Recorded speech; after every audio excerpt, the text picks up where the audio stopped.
Good morning, thank you. It's Thursday the 18th of April 2024 and welcome to this month's meeting of the Rotherham District Council Planning Committee. I'm the Chair of the Committee, Councillor Brian Drayson. For those watching online, I will try to explain as much as I can about the procedure we are following, but I may forget on occasions, so I apologise now.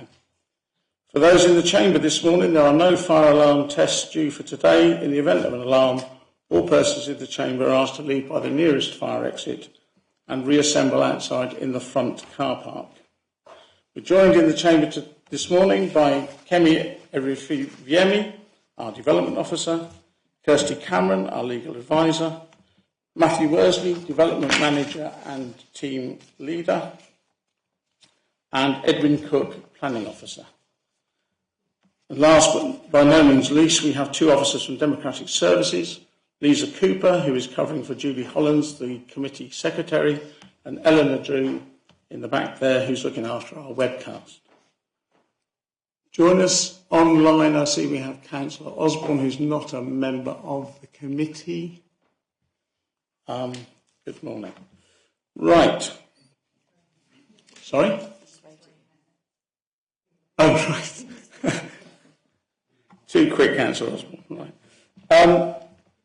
Right, before we start on the agenda proper, I just wish to remind the committee and the public that as chair, I have no special insight, knowledge or powers, and that I am simply a member of this committee, charged by the committee to facilitate our meetings. I am fallible and will make mistakes. Therefore, I say, if I say or do something that you think sounds wrong or unfair, I need members to question it immediately by raising a point of order, so that I can at least review my position. If I'm right, I'll soon tell you. If I'm wrong, it's better that I change my mind now, rather than wait till an expensive legal case tells me I was wrong. So please don't feel slow in saying, "Hey, Chairman." Right, on to the agenda. Sorry, yes. Hi, Chairman. Point of order. You called Kemi a development officer. She's our manager. I thought I said manager, but sorry if I did. Just to prove the point that I'm not infallible. Thank you. Could be scripted. A reminder, please, to members in the chamber to make sure you turn your microphones on before speaking, and almost more importantly, to turn it off when you've finished. So, on to the agenda. Agenda item 1. Minutes. Do I have your authority to sign the minutes of the meeting of the Planning Committee held on the 14th of March as a correct record of the proceedings? Yes, that's agreed. Thank you.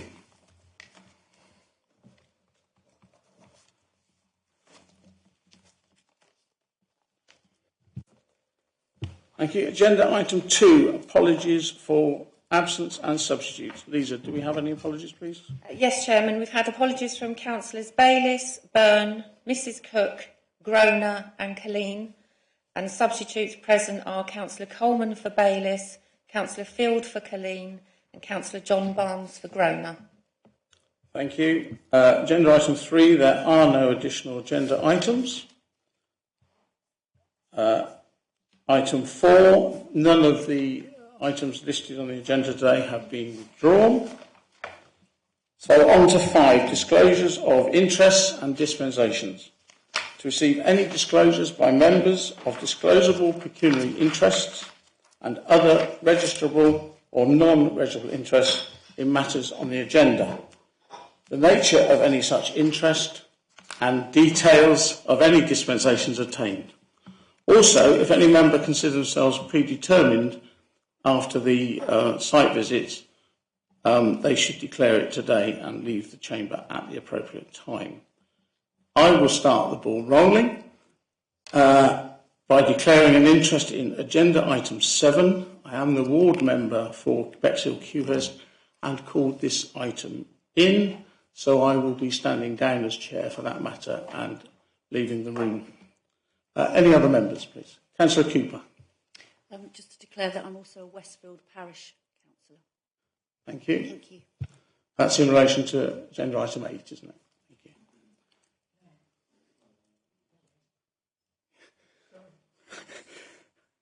Thank you. Right. Agenda item 6, planning applications. The final page of this section shows the applications being considered by the committee today.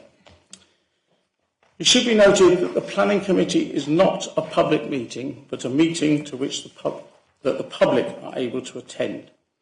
Rother District Council has a public speaking scheme which allows some members of the public and representatives of parish or town councils who've previously registered to do so to address the committee on an application for up to 5 minutes.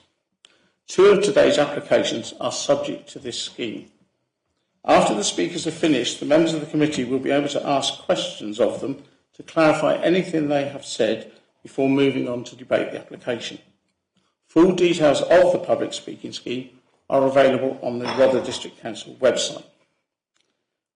As we move on to consider the planning applications, I'd also like to point out to those watching that the local planning authority for Rother District is made up of both the planning committee and planning officers. On average, some 96% of all planning applications are dealt with by the officers, with only the remaining 4% coming before the committee. As with the officers, the members of the planning committee are required to consider all applications against both national and local planning policies and, where appropriate, use their personal knowledge and judgment to balance any conflicting policies for the benefit of the district as a whole. The members of the Planning Committee understand that planning matters can be very emotive, especially for those directly affected by the outcome. Nevertheless, I would ask that everyone within the chamber to remain calm and courteous throughout the meeting. Thank you. And now, agenda item 7, and I'm going to vacate the chair for Councillor Stanger.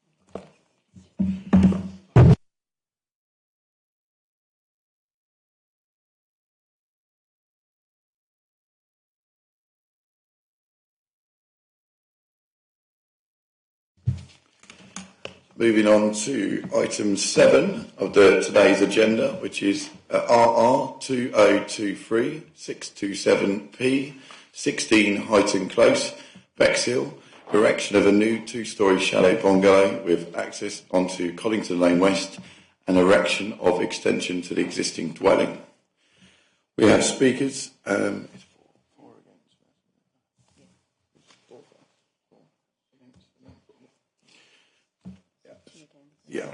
We have 2 against and 1 for. So the first speaker to speak today will be Langlands, which is a neighbour. Sorry, Chairman, can I give the reason for calling it in? Is that? Oh, sorry.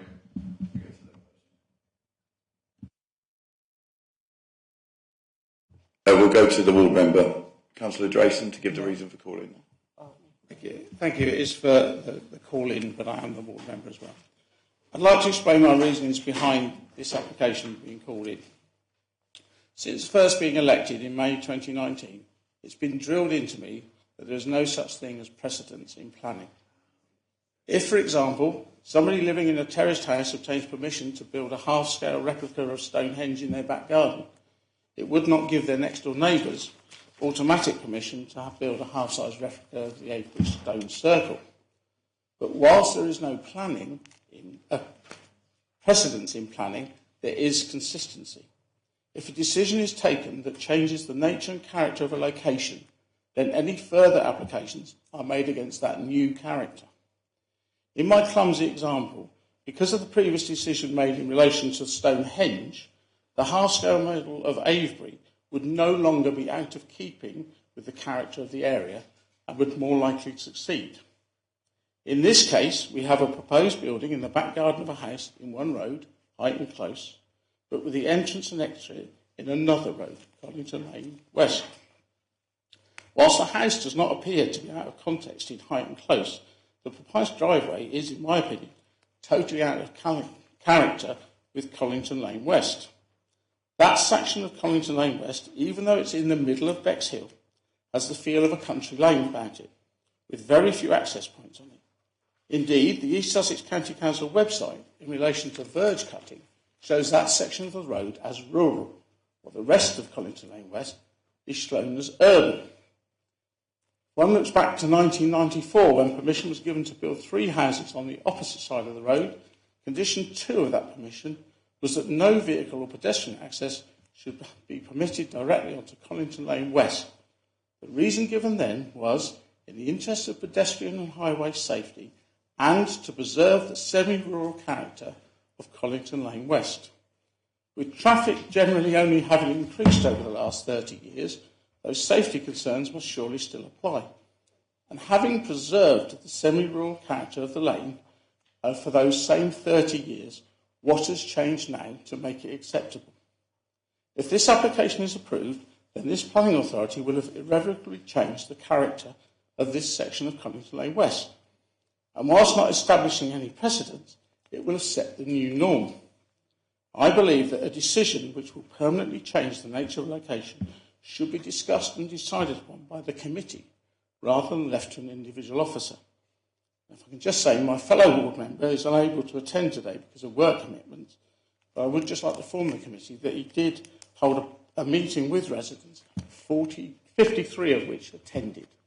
Thank you, Chair. I now leave the room. Thank you, Councillor Drayson.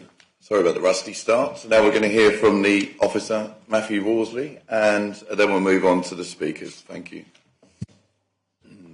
Thank you, Vice Chair. Yes, the proposal here is for a site in Bexhill within the development boundary.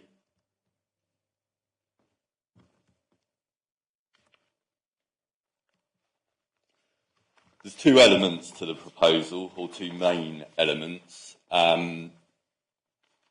Firstly, there's an extension to the existing dwelling, 16 Highton Close. That is for a first floor extension to the rear, above the ground floor outshot that you can see. The second part is a new chalet bungalow to the north of the existing dwelling, with access onto Collington Lane West.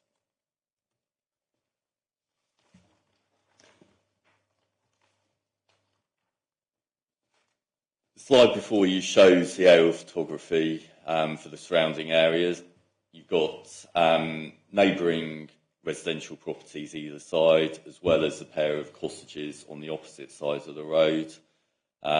16 Highton Close is at the end of a cul-de-sac, so it is surrounded by residential development.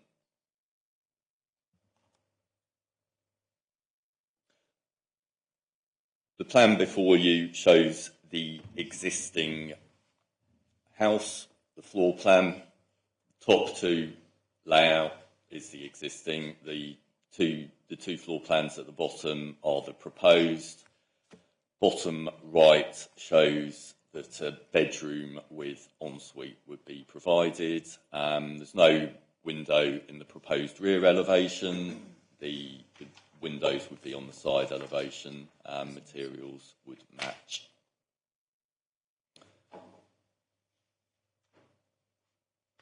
For you here are the elevations. Again, along the top, you've got 4 elevations of the existing property. Along the bottom, you've got elevations of the proposed. Second elevation in on the bottom shows the south side elevation. So you're looking at the top part. You've got a single window, pitched roof over the top. Third elevation in is the rear elevation, again showing a gable end with no window. That would face onto the rear garden of the Collington Lane West property. Then the 4th slide at the end shows the north side elevation, which is mirror image of the south As you will have read in the officer's report, the scale and design of the extension is considered in keeping with the existing property, and there are no adverse impacts on the neighbouring residential property in terms of it being overpairing or overlooking. Turning to the proposed chalet, detached chalet, this would be to the north of the existing property. The plot would effectively be split in half.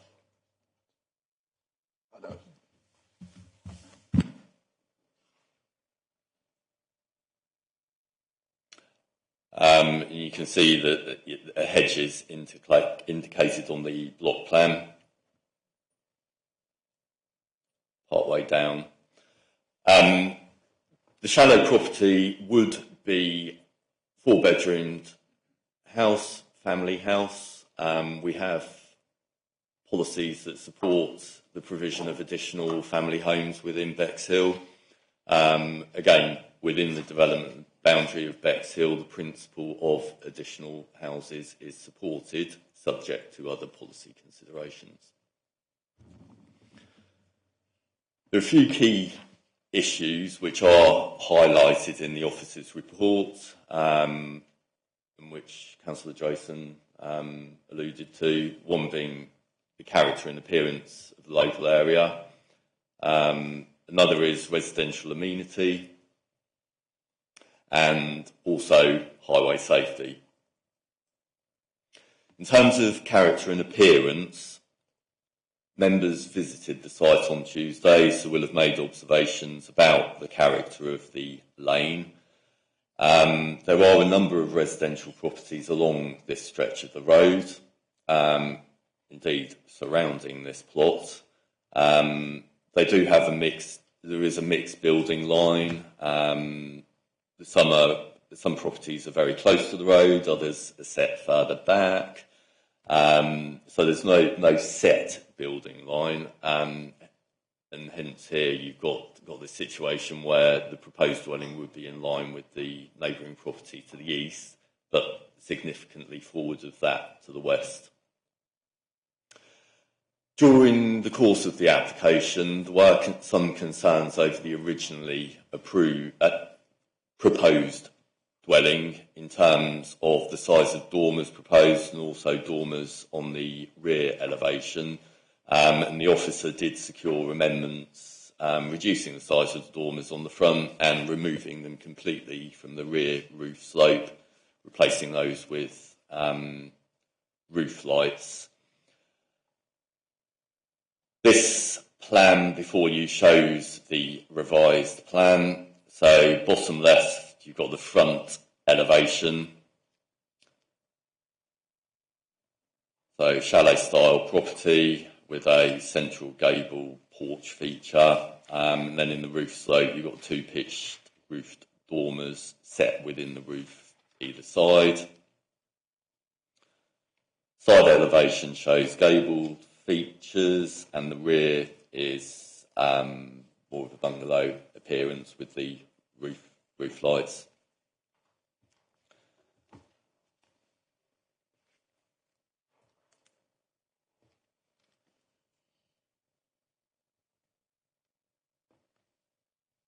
Also here, this next slide, you've got a street scene plan at the top. So standing on Collington Lane West, looking at the site, it shows the proposed chalet in the middle, with the dwellings either side. As explained within the report, it's felt that the provision of a dwelling here is acceptable in terms of the character and appearance of the area. There is a variety of styles nearby, 2-storey chalets, bungalows. The plot is of a significant size and can comfortably accommodate this proposed dwelling.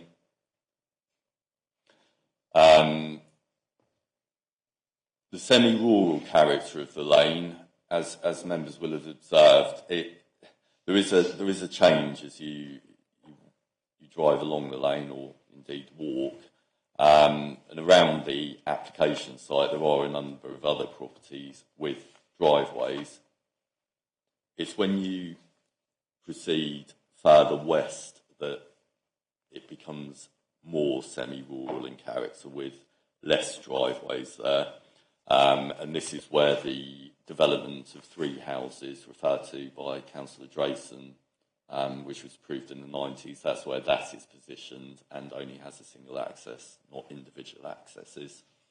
Members will have also noted the existing situation with a tall, close-boarded fence fronting the application site along Collington Lane West, which could be argued as being urban in character.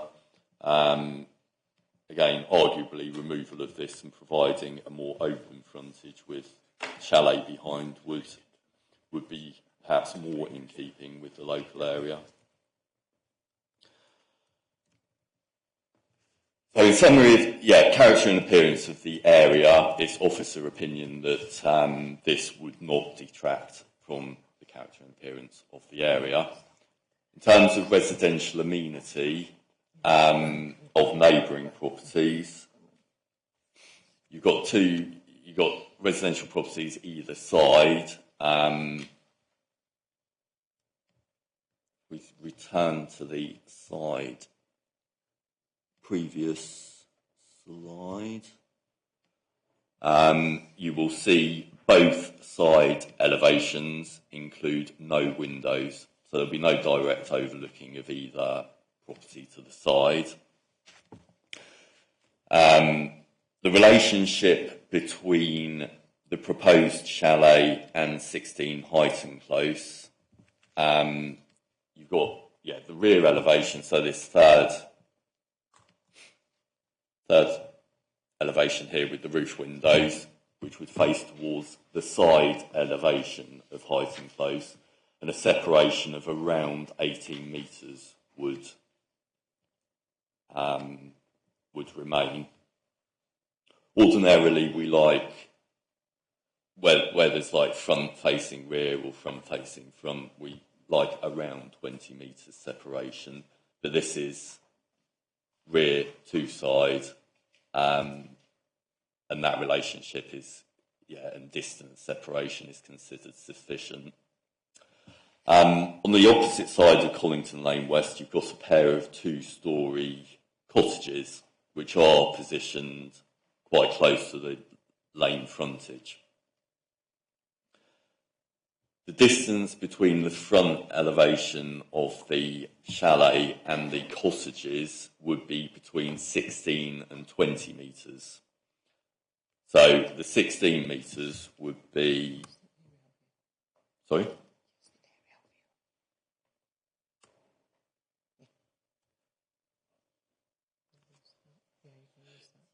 Yeah, so the furthest point,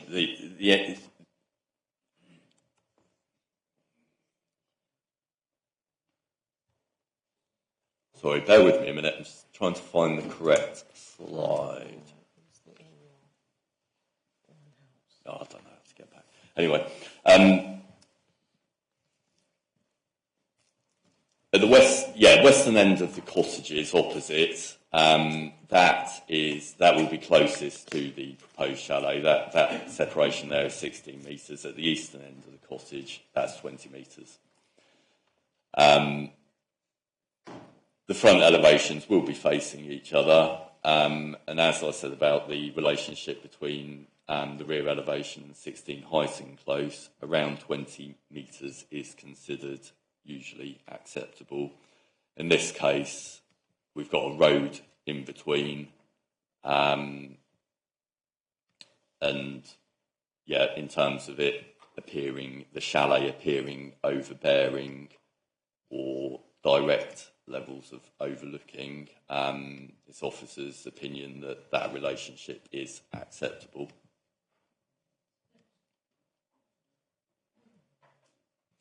The street view image shows the pair of cottages opposite the site. You've got the lane, then the close boarded fencing, which would be removed. Then chalet would be to the left-hand side. That's this shot is taken east of the application site, looking west along Collington Lane West. This view is taken from the west, looking towards the east. The red line shows the site frontage. You can also see the cottages on the opposite side of the road. The remaining key issue I referred to earlier was highway safety. The Highway Authority at East Sussex County Council have been consulted. They raise no objection to this application.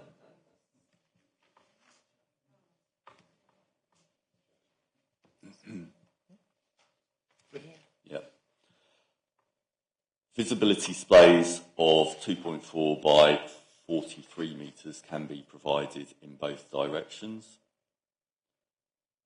Parking for 2 vehicles as well as turning can be provided on site. There are a number of residential properties along the lane. The provision of just one extra dwelling would not add significantly to traffic generation. All highway and pedestrian related safety matters can be covered by the conditions recommended by the officer. In summary, this is a site within the Bexhill development boundary where policies within the local plan and in turn indeed national policies support extra dwellings. We do have a shortfall in our housing delivery at present, and although this is one dwelling, just one dwelling, it will still contribute towards numbers. On top of that, it is for a 4-bedroom family house within Bexhill, which policies seek to secure. As explained within the report and the presentation, officers do not feel this development would adversely impact on the character and appearance of the area, the living conditions of neighbouring properties or highway safety. For the reasons explained, the recommendation is to approve planning permission. Thank you. Thank you, Matt. Thank you. As we said, we've got no one from the parish or town council to speak, so it will go straight to the first against, which is Ling Langlands, which is a neighbour. Please make your way up to the speaker's chair. Thank you. Let yourself get comfortable first. Don't let yourself get comfortable. No, do. So you'll introduce yourself, Lynn, and then you'll get 5 minutes once you say you're ready. And then after up to 5 minutes is finished, I'll let you know, and that will be the end of it. Thank you. Right, good morning. I'm Lynn Langlands, and I live at number 64 Collington Lane West, one of the old cottages. I have to express my disappointment when a number of comments in the planning officer's report are inaccurate or misleading. The planning application for Collington Lane West quoted in 4.3 have absolutely no relevance to the lane at all. And 4.1, RR 94-1185, for 3 new bungalows, applied a condition stating no vehicle or pedestrian access shall be permitted directly onto Collington Lane West, in the interests of pedestrian and highway safety and to preserve the semi-rural nature of the lane.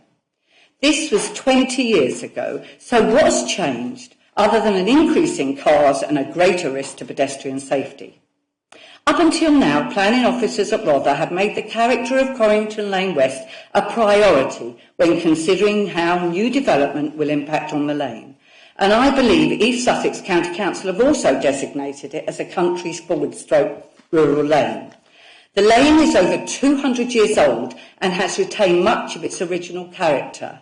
There are no pavements, limited street lighting, the biodiversity of the verges, hedgerows and beautiful garden spaces is incalculable, and to squeeze a chalet bungalow into what was a characteristically beautiful garden space, which was decimated prior to the ecology report, and reduce both properties to less than 10 metres of garden is totally out of character with the surrounding area.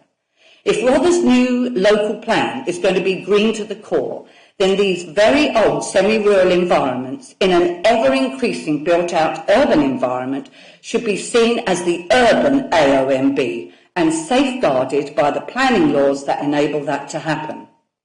Nearly every property in Colinton Lane West could build another property in the garden if they wanted to.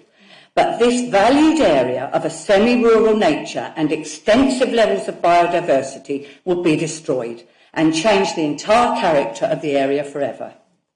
The existing property sits on the very edge of the plot with no real frontage and 3 metres of garden to the rear. Even if they did not increase the size, it will appear squeezed in, and its outlook from the only remaining north-facing garden space is a roof with several obscured glass roof lights. This will be less than pleasing. The design of the proposed property has been compromised to fit in and retain privacy for the neighbours. However, the heritage and character of one of the oldest parts of the lane, with cottages 150 years old, previously a dairy, and over 200 years old, have been given little consideration. Being described as cottage style demonstrates a lack of understanding of the value of these buildings and of the lane to the town of Bexhill. The old cottages will be 16 metres and 18 metres from the proposed property. To suggest the 4.4 metre highway with its passing cars and pedestrians has an equal impact with overlooking than a permanent building is preposterous. The 21 metre rule for planning states that a minimum privacy distance of 21 metres should be maintained between facing windows of habitable rooms. When a car exits the proposed driveway, particularly if it's a van, it will be less than 4 metres from the only lounge window of number 64. And with modern cars having lights on all the time, this will be very intrusive. This development clearly detracts from the character and appearance of the locality. It most definitely detracts from the character and appearance of the wider street scene in terms of built density and is not consistent with the character and qualities of the nearby historic buildings. It will impact on highway safety, it will spoil the semi-rural character of the lane, and one house, which will not be affordable, surely will have minimal impact on the housing land supply. It certainly does not counteract the other material considerations that I hope you will all discuss in detail today. And just quickly, please note the planning policies that support these objections are DEM1 of the DASA, EM1, BX1, 30 seconds. OSS4, OSS3 of the core strategy, and MPPF 127C. For design, MPPF 122D and policy DHG3 of the DASA. Thank you. Thank you, Liz Langlands. No clapping, please. No clapping. Thank you. But you've done this before, Ms Langlands. There we are. Thank you very much. So now we'll go to the committee members to ask questions of Ms Langlands. Please do not introduce any new information and just to ask about anything that she said in her statement. Anyone? Mr Ganley. Thank you. I'm a councillor. Lynn, hello. Thank you for your presentation. Out of idle curiosity, do you have a car and where do you park it in? Yes, I do have a car. Can you put your mic on? I do have a car and I park it in the drive, which is very difficult to get out of turning west. We actually have to have two goes getting out going west and our visibility is bad. You exit onto Colinton Lane? Onto the lane, yes. Right. And that's 4.4 metres there. So it's okay for you to do so, but not for the applicant? I think the issue is that the lane, when I do exit the lane, I would actually probably be going over the drive of the person opposite because it is so narrow. It is dangerous. That part of the lane is dangerous. Thank you. You're satisfied, Councillor Ganley. Anyone else would like to ask a question? Councillor Gray. Thank you. Hello, Lynn. I think, just out of interest, you said that the garden has already been decimated. Is that right? Yes, it was absolutely full of vegetation before I imagine the owner cut it all down. So an awful lot of it had been gone by the time the ecology report took place. Anything else? Any other questions from councillors? No? Okay, thank you, Lynn. We'll move on now. So if Nina Ashley can make her way up to the Speaker's chair, please.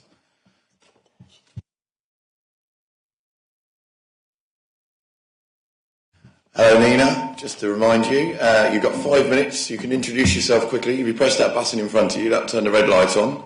And then introduce yourself, and when you're ready, we'll start 5 minutes, we'll start, and I'll let you know 30 seconds left. Thank you. Good morning. I'm Nina Ashley. I live at 66 Collington Lane West, directly opposite the proposed development. As you can see, the residents of Collington Lane West and the surrounding area are passionate about Collington Lane West. It's a beautiful semi-rural lane that retains many of the characteristics of 200 years ago, including some of its buildings. If Rother's local plan wants to be green to the core, then it must recognise the value of this lung in Bexhill. The properties along Collington Lane West have large, beautiful gardens, most of which you could have an additional house in their garden. If this application is agreed on such a narrow and hazardous part of the lane, then the impact on the future character stands to be changed forever. The proposed development destroys all the biodiversity that is so apparent in the current garden, reduces amenity space for 2 properties to less than 10 metres, and has a serious impact on the character of the area. There are old hedgerows and wildflower verges along the lane, no pavements and reduced lighting. This semi-rural character is oozing with biodiversity, and it's valued by dog walkers, cyclists and local people walking to the village. Since COVID, there's been a community hub outside number 64, one of the very old cottages. People come from far and wide to look for books and puzzles and just use it as a meeting place. This driveway will create an additional hazard directly opposite the very valued space. From an ecological perspective, this proposed development does not demonstrate any use of sustainable materials, no energy-saving strategies, and no electric charging points. Its orientation is designed to ensure privacy and not to save energy, and yet it still impacts on the privacy of the 2 old cottages that sit opposite. It would be just 16 metres from the lounge of 66 and 18 metres from number 64. All the measurements and recommended distances are not being upheld. It has been squeezed into the site and is in the front of the building line, with a large 1.5-storey hallway. This bolt will impact on the sunlight entering the neighbouring gardens. The rear roof design is almost commercial in its appearance, and overall it will appear discordant and incongruous on the site. Would you agree an 8-bedroom property on this size plot? The design for the front border was described as compensating for the lack of intervisibility by pedestrians exiting the footpath. This will not make a significant change, as the other bordering properties on the footpath would not be removing their 6-foot-high fencing. We are all really concerned about the construction of this development. There is limited space to deliver materials at 16 Heighton Close, and there will be a safety issue with the adjoining footpath. On Collington Lane West, you're looking at a 4.5-metre highway that would be blocked if material were to be delivered there. The eastern footpath would also be blocked. The vehicles will be 3 metres from the cottages, and we're already plunged into darkness when the dust cart goes by, albeit for a short time. There is no space to park vans without causing an extreme hazard to pedestrian and probably net damage neighbouring verges and hedgerows. This is not practical for something that would take several months to construct. 5 properties will have serious difficulty entering or exiting their drives, and this will be a major impact on all of our lives. It appears that the prime reason for approving this development is to add to the shortfall for the housing land supply. This is certainly not adding to the affordable housing stock that is desperately needed. So my question is it worth it when you consider the damage it will do to the very old heritage landscape in Bexhill? In summary, this is evidently a windfall site, lending itself to very few amenities for anyone who lives there, and a huge detriment to the heritage of the beautiful Collington Lane West, its existing habitats, and the many people who enjoy its beauty. Thank you. Thank you, Nina. 30 seconds under. Thank you. No clapping. Thank you. There we are. Would you like to, councillors, would you like to ask Nina any questions about anything she said? No? No? No, thank you, Nina. Have you turned the mic off, Matt? Thank you. Now we move on to Cos Piloto. On behalf of the agent, a Thorley of application. There we are. Is it Cos Piloto? Piloto. There we are. You've heard before. You turn the mic on and you have 5 minutes once you start and no more. Thank you very much. Okay, thanks, Chair. Cos Piloto, speaking on behalf of the applicant. Thank you, members, for allowing me to address you on behalf of the applicant to this planning application. You have before you a proposal to erect a detached chalet bungalow to the rear of 16 Highton Close with access to and fronting Collington Lane West, and the erection of a first floor extension to form a bedroom on the rear of 16 Highton Close. The applicant notes there have been local opposition to the proposal, mainly in relation to the proposed dwelling.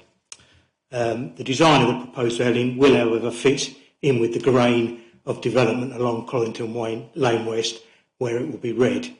It will be comparable in scale to the dwellings either side, and in the applicant's view, would not be out of character to the street scene, a view shared by your officers in their report to you. Indeed, they state the proposed dwelling in terms of siting, layout and design would maintain and reinforce the built landscape character of the area in accordance with Development Plan Policy DN1. There is a suggestion in the neighbour comments that access onto Collington Lane West would be dangerous, but this concern is not shared by the Highway Authority, who have advised that a safe access onto Collington Lane West can be achieved, and that the intensification of use of Collington Lane West by one dwelling would be negligible and would not harm the safety of other road users. There are also concerns raised that the siting of the proposed dwelling would impact on neighbouring amenity, but the positioning of the dwelling in relation to neighbouring buildings is such that there would be no undue outlook issues or overlooking with the positioning of windows in the proposed dwellings. Your officers, in their report to you, also conclude that the proposed dwelling would not unreasonably harm the amenities of neighbouring properties, meeting the policy requirement in this respect. The proposed dwelling would make a positive contribution to the supply homes in the Rother area, which currently has a shortfall of supply against government targets, which is an added reason to look upon the proposal favourably, especially as more family-sized dwellings are needed in Bexhill. The applicant further concurs with your officers that as there are no identifiable adverse impacts associated with the erection of a dwelling on the site, the proposal would amount to a sustainable housing development with a presumption in favour of granting permission under the terms of the NPPF. In conclusion, the applicant therefore respectfully asks you to follow your officer's recommendation and to grant planning permission. Thank you. Councillors, any questions for the Speaker? Councillor Barnes. One of the earlier speakers raised the question of greening the cars. Why did you not put in a charging point at this property? For the reason that it's in a sustainable location where there are transport choices available.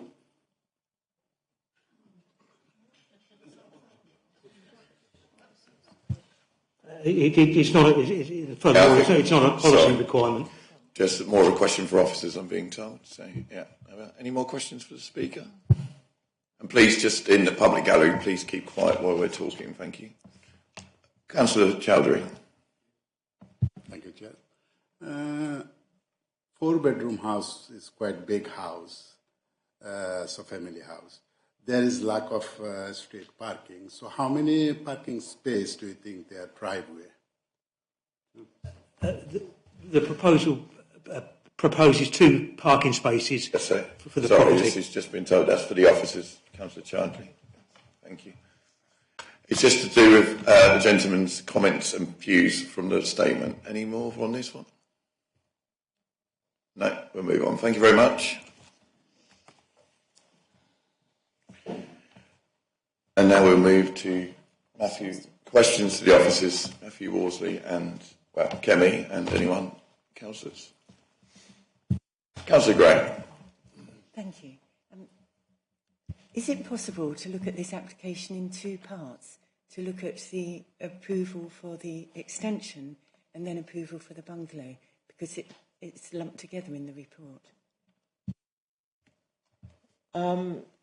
Chairman, the applicant have put the applications together and they have to be considered together as one application. So you can look at the merit of the extension and at the same time look at the merit of having a new house in the front, but it has to be decided together.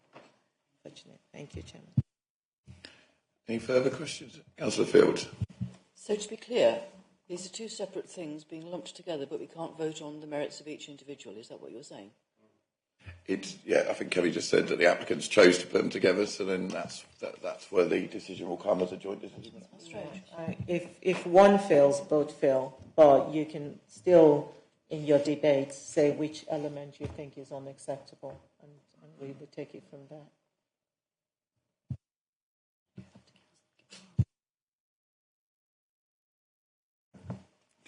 Councillor Barnes, the question we got a speaker a minute ago, was that more aimed at the officer about the electric charging, sorry? Yes, we're in between local plans at the moment. The current one is out of date because of the land supply problem. The new one, I think, will make provision for charging points. I just wonder whether that would be wise to make it a condition if one were minded to give this, which the officers clearly are. Thank you, Councillor Barnes. Councillor Chandri, as well, about your question earlier about, Mr. Worsley. There's a lack of street parking because it's very narrow road and quite a big house. So I don't know how many parking spaces there because they have quite a few parking because everybody is using car at the moment. So can you explain to us? Thank you, Councillor. The plans show that there would be space for 2 parking spaces as well as turning on site. In addition to that, cycling, storage and parking is proposed to be provided and secured by condition. Given the sustainable location, cycling would be a viable option here. So highways raise no objection. 2 on-site parking spaces is sufficient together with the cycling parking.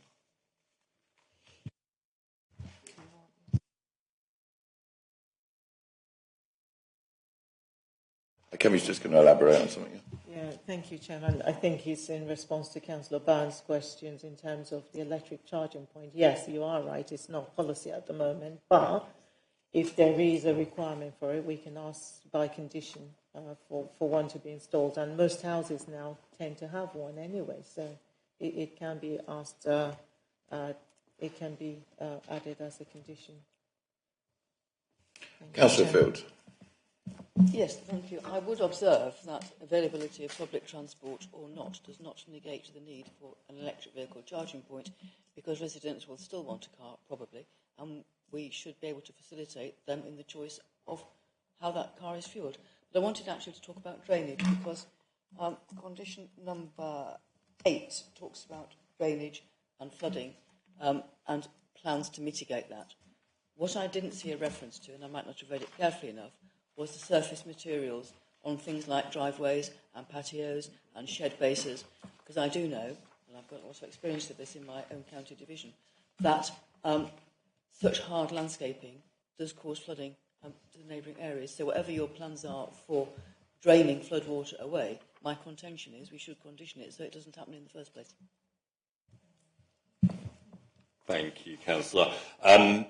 If you go, it is explained to an extent in the officer's report at paragraph 8.6.6, page 16, where they explain about an amended landscaping plan. Within that, the first bullet point says that the parking area will be grasscrete. Sorry, yes, but that's now. In the future, residents, if they get permission to build this house, might want to build a shed, they might want a patio, and I'm very concerned that they should be doing that on permeable basis. Do you want me to answer that? Chairman, thank you. I think I understand what you're talking about in terms of either removing permitted development rights for further developments going on without the council being aware of it first. And that is something that is not uncommon, to remove permitted development rights, including resurfacing, had surfacing, etc. It's not uncommon to have that as a condition, given a house of this size and the size of the garden and the front garden, and ensuring that the materials are consistent with ensuring that surface drainage system runs well, surface water runs well. Yes, we could consider that if members are thinking about that, we could add a condition that removes permitted development rights for future enlargement of the property, removal of PD rights for hard surfacing or surfacing the property, surroundings of the property as well, which can help to maintain that character. Thank you, Chairman. Councillor Barnes. Yes, I think Councillor Field is raising something which I was slightly worried about. Can we explain the position on permitted development rights and whether we could limit those, given that this is probably the maximum that this area could take? I just believe that Kerry just said that we could, if members were willing, could condition permitted development right to be removed from the property. Yeah.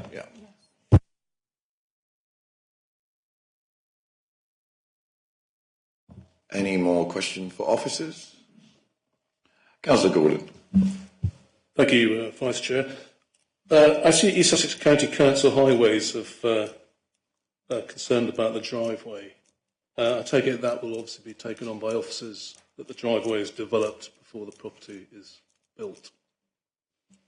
Is that a condition you'll put on it?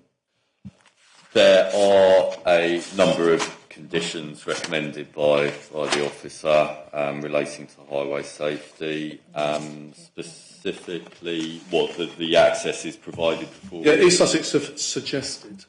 Suggested. So will you actually apply it? Condition 13 to do with visibility. Visual displays, etc., and generally making the driveway safe for entry and exit of building vehicles. Yeah. So that condition 13, that would secure visibility displays before the access is brought into use. Thank you, Matt. Thank you. Any more questions for the officers? Councillor Creaser. Thank you. This is just a general question. This site currently is housing a 3-bedroom home. We're going from that on that same site to 2 4-bedroom homes. So that is increasing the number of people, residents, by quite a big margin. Is that significant at all? Thank you, Councillor. I think we need to think about the context of this site. It's surrounded by other residential properties. The existing property will go from a 3-bedroom to a 4-bedroom house, so arguably could accommodate 1 or 2 more people. And then you've got a 4-bedroom house. I don't know how many residential properties surrounded, but you know that Bexhill is the largest settlement in Rother. A single dwelling is not significant in that context.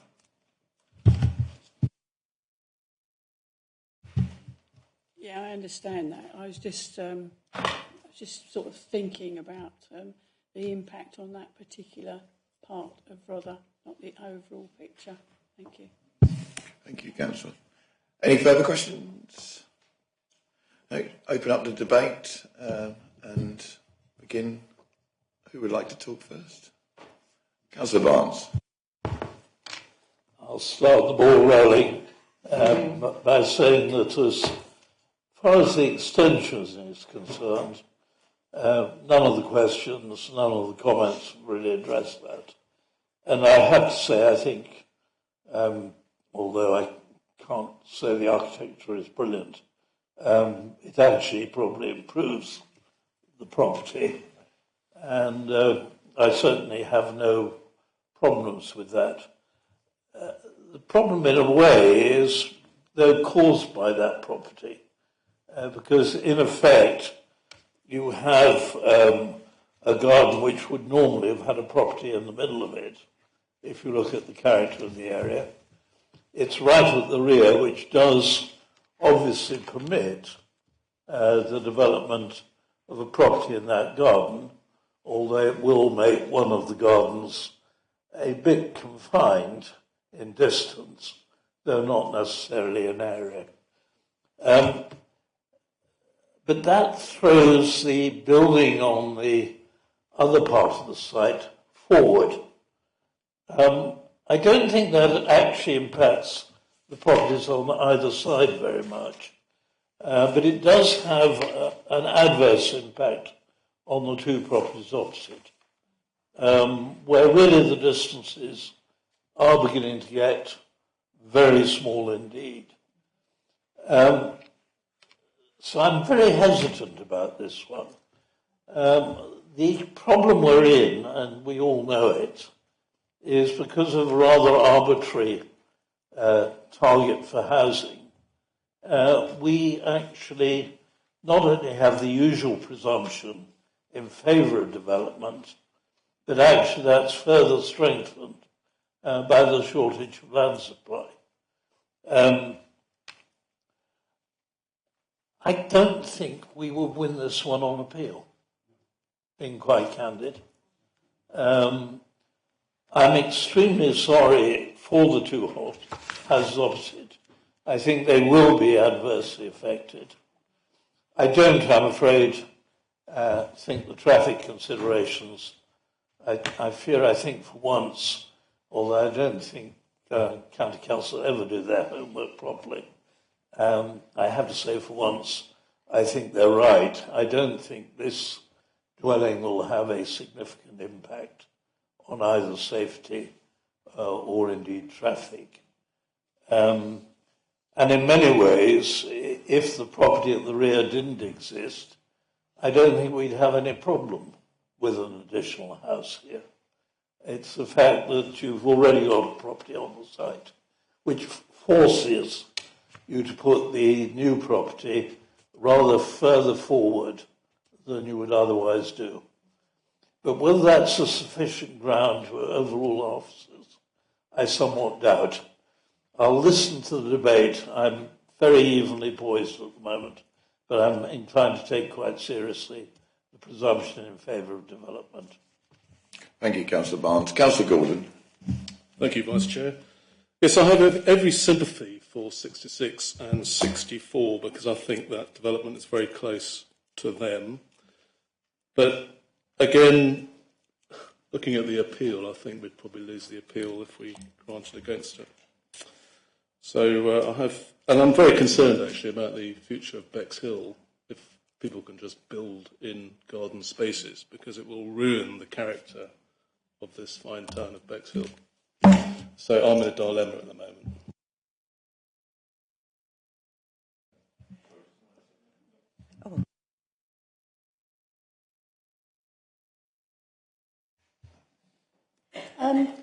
Thank you, Chairman. Vice Chairman. I have absolutely every sympathy with the cottages opposite. I think it's really rough on them, and I do also listen to what Councillor Chowdhury is saying about 4 cars are obviously eventually going to be owned by the 4 people in the house. But I'm also very concerned that we probably will have an appeal if we don't. And we're stuck between a rock and a hard place. I mean, we're all sitting here looking at one another. On the one hand, feeling extremely sorry for the people who feel they're going to be losing their lovely rural lane. But on the other hand, knowing that the constraints that are caused by the housing numbers at the moment mean that almost certainly we won't win in the end. And so therefore, I'm sorry, I have to join the others with enormous regret, because I think it's a very difficult one, probably one of the most difficult ones we've had for some time. I just hope everybody is sensible when it comes to the building of this very large house. And I am very worried about the parking. Thank you, Councillor Barnes. Councillor Gray. Thank you, Chair. I agree with Councillor Barnes' views about the extension, and I think if that was on its own, there would be no problem. I am hugely concerned about this new proposed bungalow. I know this lane very well. I've cycled down it many times. To build a bungalow on that very narrowest bit of this lovely country lane, and I have huge understanding for the people opposite to have a car coming with headlights on, coming directly facing into, just a few yards away, into their front room. And my other point is, what is the point of any of us being on planning if we're too frightened by appeals to vote with what we believe is right? So I'm going to move refusal. Do we have a seconder for that? Do we have a reason for that, Councillor Gray? I just think it's... A few minutes. Yes. Do we have a seconder for Councillor Gray's? Councillor Creasy. Oh, you need a reason first, and then we get a seconder.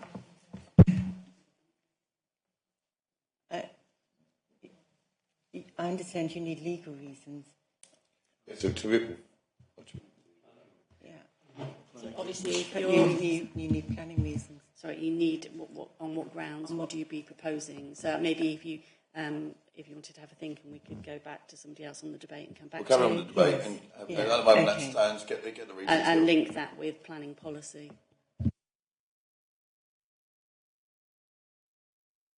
Thank you, Councillor Coleman.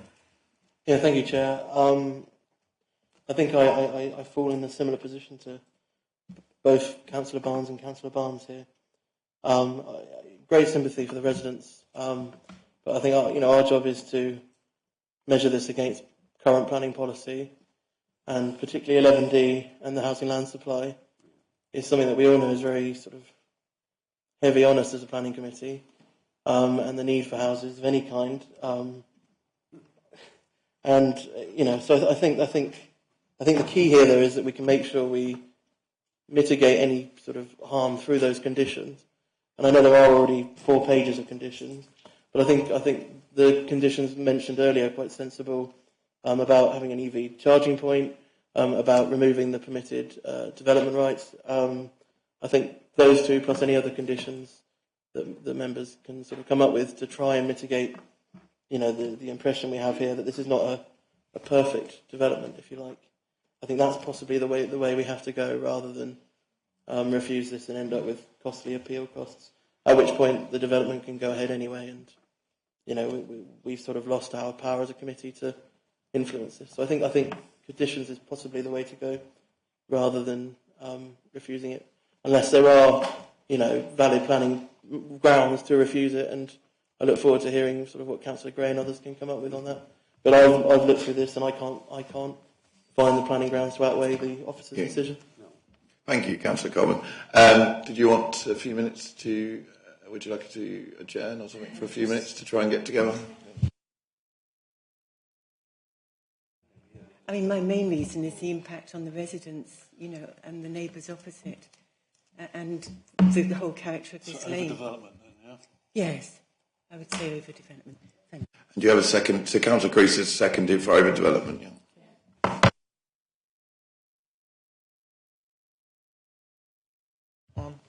Sorry, Chairman, Councillor Gray and Councillor Creasy. I think where we're trying to get to is we need to understand in terms of impact on amenity what you're saying.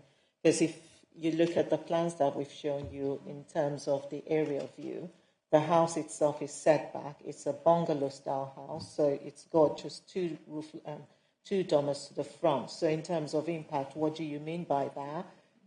In terms of the distances that have been quoted, in my opinion, that is back-to-back window. What's the word we use? In sort of urban area, you expect that two opposing windows facing each other should be 21 meters. That is not a rule we have a policy for here in Rother. However, that is usually back-to-back in terms of garden. Opposite, when you have a house and you have a road sort of dividing those houses, you expect some level of mutual overlooking over the road. But in terms of impact on amenity, you need to be able to explain to us what you feel that impact is. I would say the biggest worry is the position of the driveway that's coming straight out into that very narrow bit of the lane with almost no place to turn, very, very close to the cottages opposite. Which, again, Chairman, in terms of that, we have to rely on our highways expert to tell us that that is acceptable or unacceptable. And in this sense, they have told us that being able to come out of that drive, if you see the way you've got a lane and then you've got a bit of a bank, and the boundary for the house itself is set behind that bank, and the access actually goes through that bank to go onto the road. And highways have not told us that that is not satisfactory to be able to get the number of cars for a single dwelling house to work well on that. Thank you, Chairman.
Councillor Barnes, sorry, we just defer over the officers. And sorry, Councillor Phil. Right.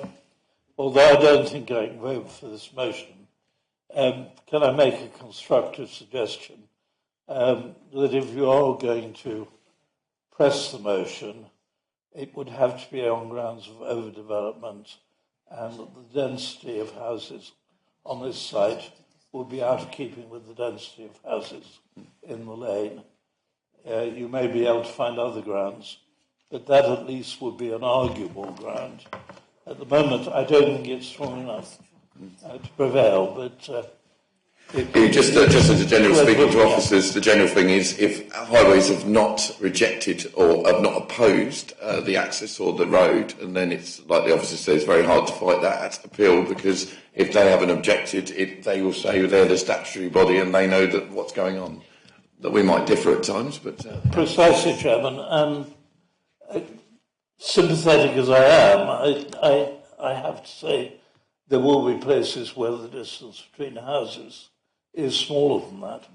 And nevertheless, so you have to do something in terms of the character of the area. My worry is, if this goes to appeal, that some of the conditions that we might put in will not be put in by the inspector. Thank you, Councillor Barnes. Councillor Fields. Councillor Gray raised the issue of the location of the drive. Now, I know highways only consider visibility. What I wondered was, did highways consider visibility from any part of the property or just from the drive as shown on the plan? Is there room for negotiation there? I'll ask officers.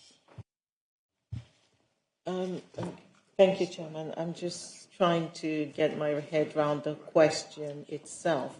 The access is being agreed and approved by highways in terms of being able to get into the site itself. The site plan we've shown you, the aerial view we've shown you, shows that the house will be, the front of the house itself is set back to allow that front drive to have a turning space within it and also be able to get in and out in forward gear. I understand that, but the point Councillor Gray raised and the point the two residents have raised is that the drive located where it is will be very intrusive with headlights staring into their property. So I wondered if the drive was moved somewhere else on the site, so it wasn't directly opposite those two cottages, would that help? Hence my question, if highways is only considered what they're offered, we don't know what they might think about anything else. So I've just displayed the plan again. I will try and zoom in for you all, just to try and focus in on Councillor Field's points. What do we do? View, zoom. So you can see the position of the driveway proposed is at the eastern end of the frontage, which is directly opposite 64. Highway Authority have commented on visibility from this, but yeah, if it was moved to the opposite end, that arguably wouldn't directly face the frontage of a property.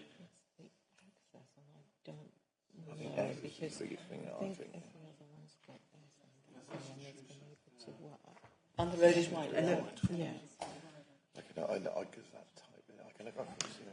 Yeah, and given the alignment of the road, I would, although we probably have to check this in terms of visibility displays, shouldn't be any issue achieving them, but we would probably have to assess that and see.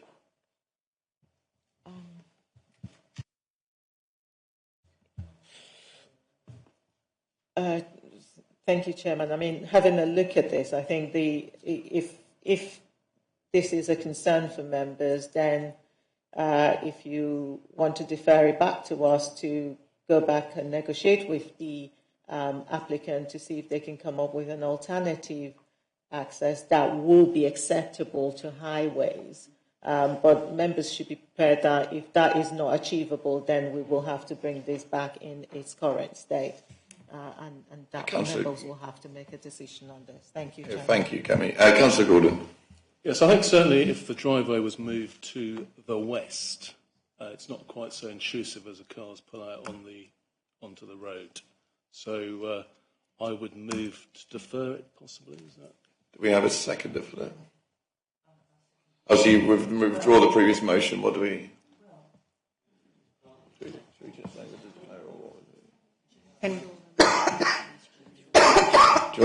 Councillor Gray, would you like to withdraw your original motion and second for deferment? Or Councillor Creaser, totally up to you. If we go for the motion and that fails, can we then go for deferment? Yeah, you can do whatever order. At the moment, the first motion is going to be the refusal, your motion, Councillor Creaser and Councillor Gray. That has come first, and then anything afterwards would come subsequently. Okay, let's do it that way. Yes, we're going to continue with the application to refuse. We're backed by Councillor Creaser and proposed by Councillor Gray. We do have a proposal from Councillor Gordon to defer, to look at the access. Is there anyone else who would like to speak on this application?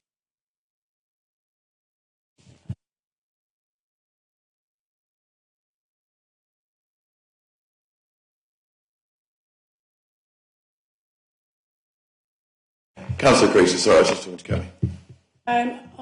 On due consideration, I think deferral would be a good idea, because if we refuse outright, which what we were thinking we would have to do, is then, and it goes to appeal, which I absolutely agree, we should not be frightened about appeals, but we do need to be mindful of them.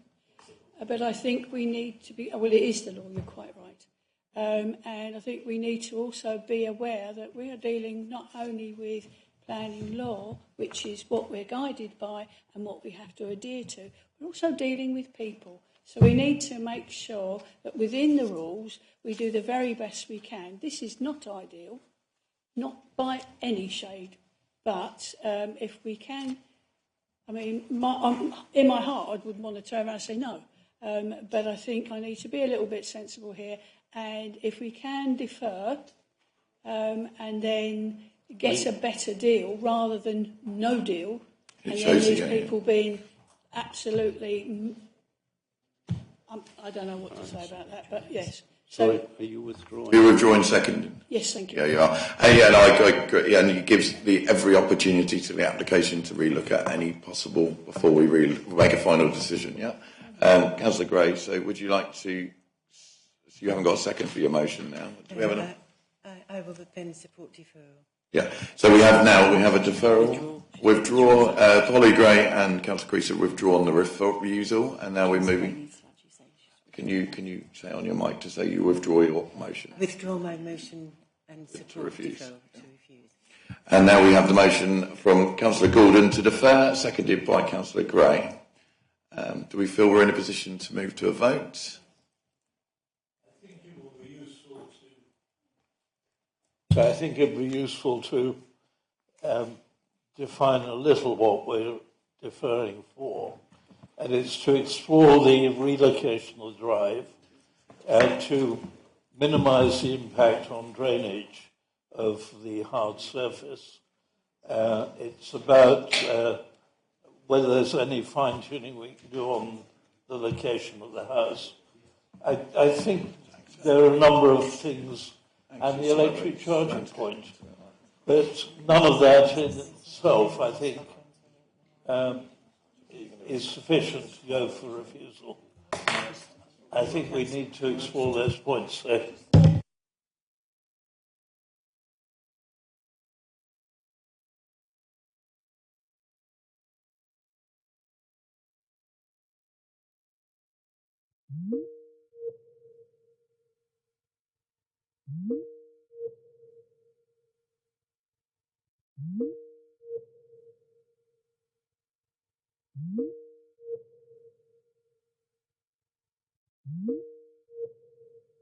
Yeah, just to clarify, so we've just sort of clarified with Development Manager Kemi, and just to say, I don't know where we're recording, but I'm going to keep talking. We're looking at the access. We can't move the house. The house is what the application is. That is staying where it is. But we will relook at the access, potentially the lane, highways, etc. If you're happy with that for deferment. Yeah. Yes, and the...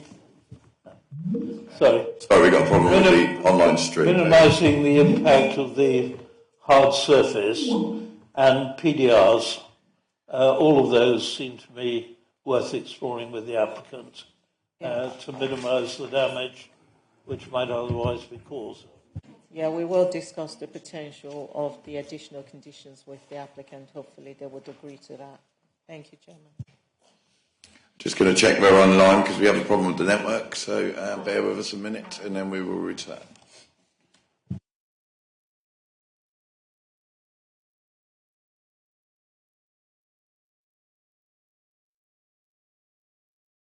Yeah, no, so we're going to carry on because we're still here and we're all here to make a decision. So we're ready to move to a vote. We have a proposer, Councillor Gordon, a seconder, Councillor Gray. So we're going to defer to relook at the highways, access and other parts and consultate with the County Council and look at the conditions with the applicant. Are we all happy with them? Yeah. Vote in favour? So that's unanimous. That is carried unanimous, so that will be deferred, given back to officers, and they will speak to the applicant, highways, and relook at the access. Thank you very much. Thanks. Just going to have a few short break just to allow people to leave, and then we will resume in a few minutes.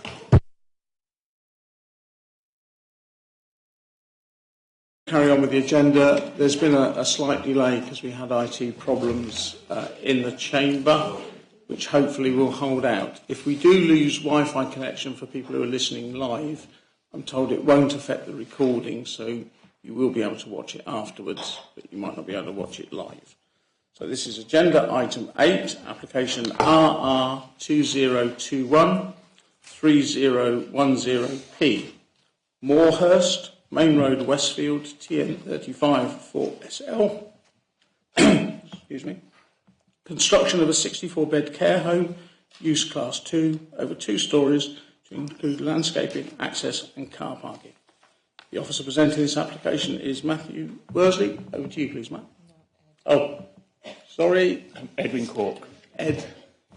Edwin Cork. I'm sorry. Over to you, Ed. Thank you, Chairman. Sorry. Can I just redeclare that I'm a Westfield Parish Councillor? Yes, sorry. Thank you, Councillor Cooper, redeclaring a member of Westfield Parish Council. Good morning, members. Since members visited the site on Tuesday, East Sussex County Council Highway Authority have acknowledged that the footway on the east side of the main road is narrow, mainly as a result of overgrown vegetation, while in some places the surface is also in a poor state of repair, and members noted that on site. They have advised that the footway between the site access and the bus stops could be significantly improved by removing the vegetation that has overgrown the surface, and that this type of work would come under maintenance carried out by East Sussex Highways. Therefore, the developer would be required to contact East Sussex Highways and request that the existing footway be sided and sealed prior to occupation of the development in order to ensure that the surface is returned to the maximum width available. If permission is granted for the proposal, this can be added as a note on the decision notice. Right. The proposal itself relates to a brownfield site owned by East Sussex County Council, which is allocated for housing with care under policy WS2 of the Development and Site Allocations Local Plan. The policy requires that some 40 retirement living sheltered housing units are provided, of which 40% are affordable. You can go to the next slide if you want, Matthew, which is the Google image. The site is located within the development boundary for Westfield and the Highfield National Landscape, formerly the AONB. It is generally level throughout and well screened from the surrounding countryside by virtue of both topography and mature boundary trees. A public footpath runs the length of its southwestern boundary, and that links through to Cottage Lane. Access to the site is from Main Road to the southeast. There are 4 residential properties in the immediate vicinity of the site, Marden Ash and Cornerways to the north, and further down and Tudor Coast Cottage to the southwest on the other side of the public footpath. The site previously contained a detached 2-storey building dating from the Victorian era, which was last in use as a residential care home. In 2007, outline planning permission was granted for demolition of the care home and the erection of a new 48-bed residential care unit with day therapy suite, outreach and consulting rooms. Approval of reserved matters was subsequently granted in 2009. And on the screen, that's the site layout for the 48-bed unit. That was approved in 2009, and if you just scroll through, Matthew, there's some elevations there of the building that was approved back in 2009. That permission was not implemented. The site was subsequently cleared of buildings and has since remained vacant for many years.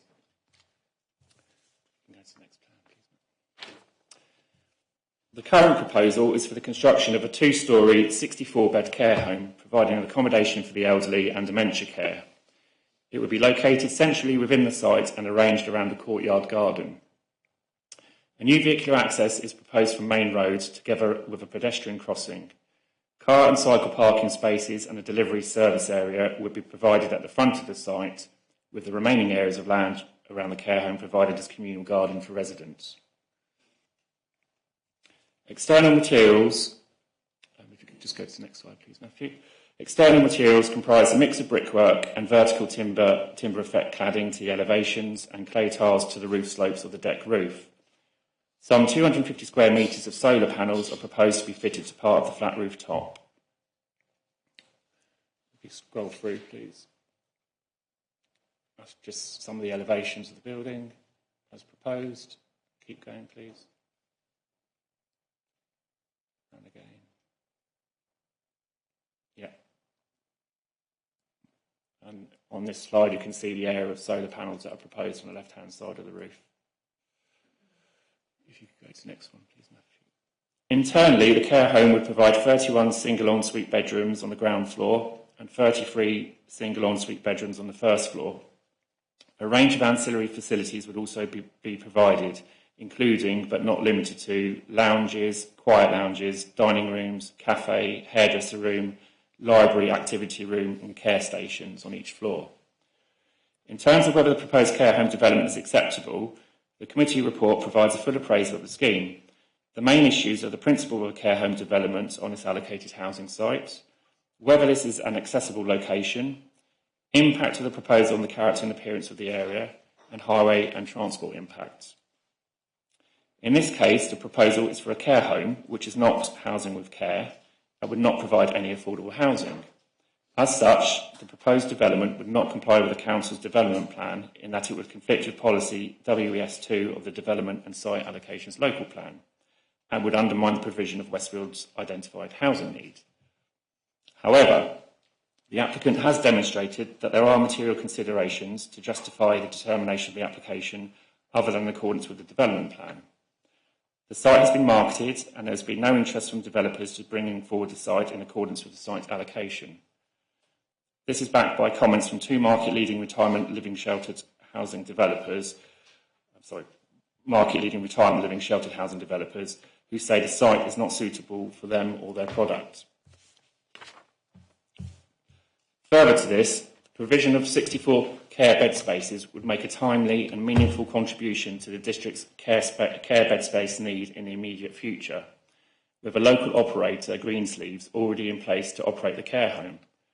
Moreover, the proposal would deliver the equivalent of 36 homes for older people and would make a meaningful contribution to the Council's housing land supply and accord with the Government's objective of significantly boosting the supply of homes. Taken together, these amount to a significant public benefit of the proposal. In addition to this, and in relation to matters such as accessibility, impacts on the character and appearance of the area, highway and transport impacts, etc., the use of conditions and the planning obligation would make the development acceptable in planning terms. There would be a loss of money raised through SIL and no new homes bonus. With regard to loss of SIL money, this would be somewhat counterbalanced by additional SIL that we receive on other developments where affordable housing hasn't been provided on viability grounds. Go to the next slide, Matt. So on this occasion, other considerations indicate that the decision should be taken otherwise in accordance with the development plan, and it's therefore recommended that permission is granted, subject to conditions and the completion of a 106 agreement to secure off-site highway works and financial contributions as required by the Highway Authority. And the highway works that we're talking about are improvements to the two bus stops that members would have seen on site on Tuesday, together with just a crossing point at the site's entrance, and some funding for the bus route Service 29, which runs through Westfield. And I have got a final slide, just for clarity, in terms of the definition of the allocated housing use. Retirement living or sheltered housing. This usually consists of purpose-built flats or bungalows with limited communal facilities such as a lounge, laundry room and guest room. It does not generally provide care services, but provides some support to enable residents to live independently. This can include 24-hour on-site assistance and a warden or house manager. That's what the site's allocated for. And what's being proposed is a residential care home, and these have individual rooms within a residential building and provide a high level of care meeting all activities of daily living. They do not usually include support services for independent living. This type of housing can also include dementia care homes. Thank you. Thank you, Edwin. Now that the officer has presented his report to the committee, we move to the public speaking section of the meeting. As this is classed as a major application, up to 3 members of the public are allowed to address the committee, 4, and 3 against the application. We have 4 registered speakers for this item. All those addressing the committee this morning are asked to try and direct their comments towards me so that the committee members on both sides of the chamber can hear them clearly. Each speaker may speak for no more than 5 minutes, and I will interrupt any speaker who is still speaking at 5 minutes. Each speaker is asked to introduce themselves. Please, we won't start the clock until you finish the introduction. And so first we have the clerk from Westfield Parish Council, Jane Clark, to whom I'd like to apologise for the glitch at our end that almost prevented the Parish Council from being represented today. Thank you.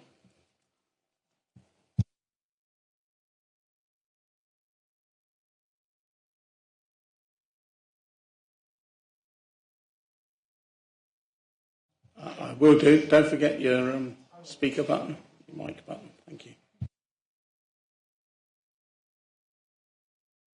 One with the voice, with the little face on speaking.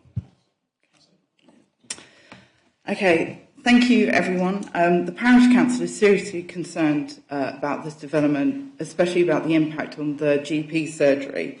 And impact on local infrastructure is a material planning consideration. I spoke to the practice manager of the GP yesterday and he's confirmed the following.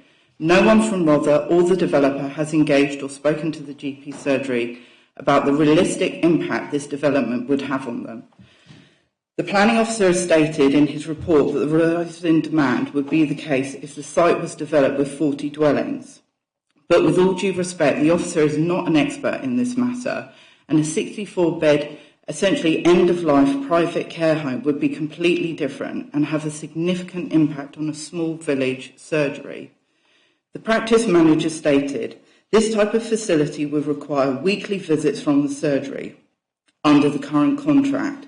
Put into context, 64-bed equals a minimum of 64 appointments a week, excluding blood tests, urgent visits, etc.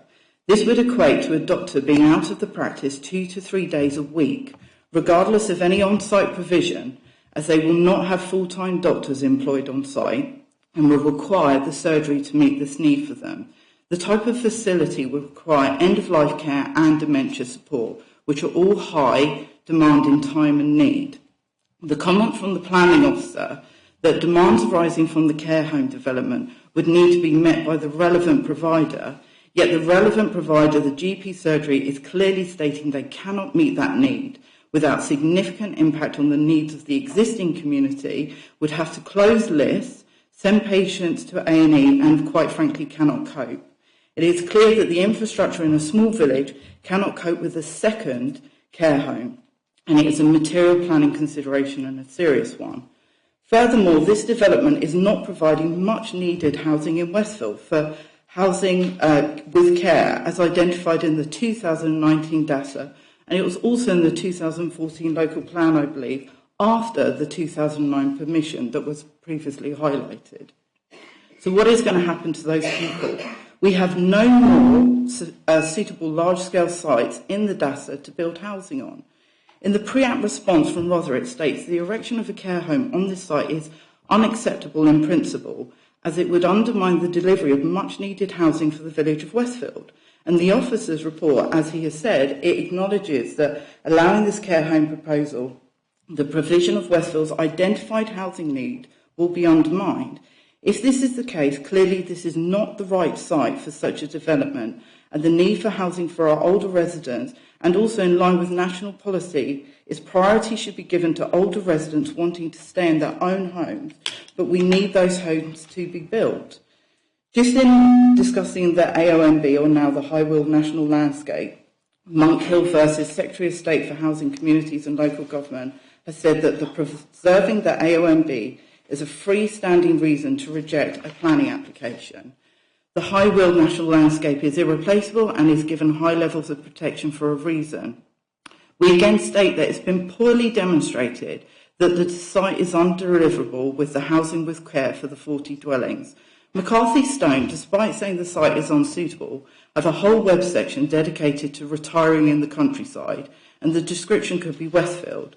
No smaller RSLs have been mentioned. Both Five Villages in Icklesham and Rectory Court in Belwash are successful older resident developments. The remarketing of this site, which was left vacant for 10 years, happened in April 2020. There was marketing in March 2019. During the COVID pandemic and an offer accepted in November 2020. These points have still not been properly answered for the reasons above, with the site remarketing during COVID, and McCarthy Stone have a very similar site in Hawkhurst. So in summary, thank you. This site is contrary to Rother's own policies, EM1, DN1, DN2, DN4 and WS2. Rother and the Parish Council will lose much needed SIL funds. The parish will lose their last feasible housing site within the local plan.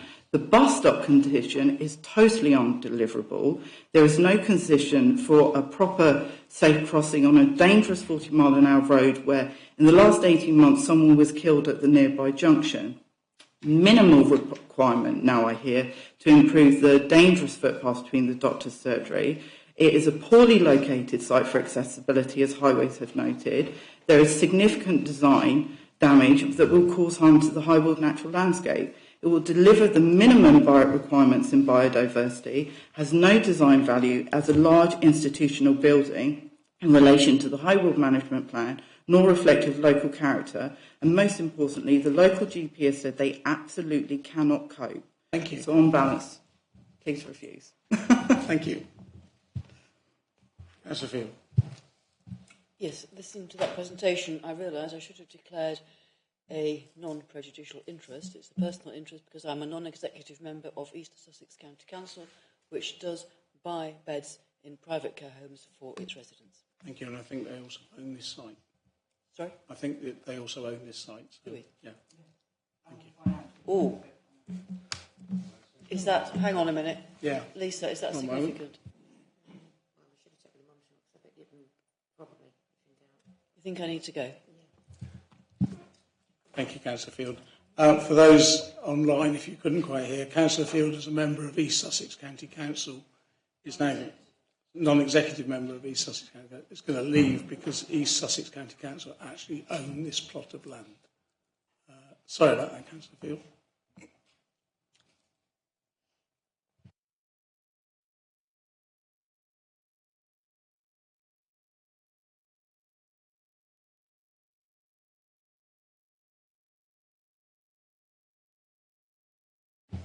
Thank you. Are there any questions for the Speaker? Councillor Barnes. Jane, you talked about the GP surgery. What about the supply of drugs in the village? Have you a chemist who actually supplies the pharmaceuticals? Is there practice, a dispensing practice? Can you say a bit about that? Yes, we work very closely with the surgery during the pandemic. They are the dispensary for the community. And what that meant during the pandemic was in other areas where you could get your medication from Boots or wherever online, you can't do that with these rural surgeries because they are the dispensaries. So we actually had to set up a system to deliver those medications during the pandemic, and we were delivering between 10 and 50 medications a day to residents in the community. Thank you. So there's no chemist or pharmacy in there? No. Thank you. Thank you, Councillor Barnes. Councillor Gordon. Hello, Jane. Thank you very much for making your presentation. Talking about doctors' surgeries, will the practice close their list for new people moving into Westfield? Yes, that's what they have said. And I think if you look, also just because there was a slight guilt itch in knowing that this was coming up, the practice manager would have been here in person. We were also told it wasn't a major application. I thought it was a minor application. But he has made a statement on the 23rd of March saying that this would seriously destabilise an already fragile primary care service for all local residents. He also then puts in capital letters He said the scheme will have nursing care on site, 24-hour assistance, and ensures that those with care need are located in one place as opposed to their own spread over the community. And he said, however, this is incorrect, and if the proposal goes ahead, it will decimate the surgery's ability to cope with the already increasing demand for our services. They have not contacted the surgery to discuss. Thank you. Thank you, Joan. So they will close the list. Thank you. Yeah. Councillor Stanger. Hello, thank you, Joan. Just trying to get close away. Just trying to work out what's the difference or the impact on the housing with care, which is what was allocated in the DASA for, and the 64-bed care home, as in the impact on the local amenities, the parking, car traffic, etc. Why would the other option be more preferable to the council? As I said, and this is coming from the practice manager himself, he basically said that this is a high demand facility. Most people will not have to require weekly visits every week. If this capacity is a 64-bed care home, that there are weekly visits plus the blood tests and everything else. And it's also, as we understand, an end of life. So there are obviously visits to manage that process, death certificates and so forth, and also dementia care. Thank you. So it is a very different demand. Thank you. Councillor Mrs Mary Barnes. Hello, Jane. You touched briefly on the two other options that came up before this present one, Churchill and McCarthy Stone. Why, when obviously you compared it with Hawkhurst, which I do know, why was that not suitable? Why could they not? Why could not they build there? I think that's a question for the applicant. Sorry, it was just that Jane mentioned it, and I thought that she might know the answer. Sorry, Could I just clarify, because that's not what I said, so I just wanted to clarify. What I said was the statement is that this has been widely marketed, and our argument is we don't think it has. And McCarthy Stone is the one. Yeah. So they want previous ones. Thank you. Councillor Coleman. Thank you, Chair. Thank you, Jane, for your presentation. You mentioned the housing land supply. Is housing something that the parish council might be supportive of on this site? Yeah, 100%. It's in the DASA. It's one of the reasons we don't have a neighbourhood plan, because we support Rother's DASA. But we need that housing. Thank you. Any other questions for this speaker, please? No, thank you. Thank you very much. And now we have, hopefully I've got this one right, Mr. Alex King, the agent. Thank you, Mr. King. So if you introduce yourself, then we'll start the clock going after you've done that. Thank you.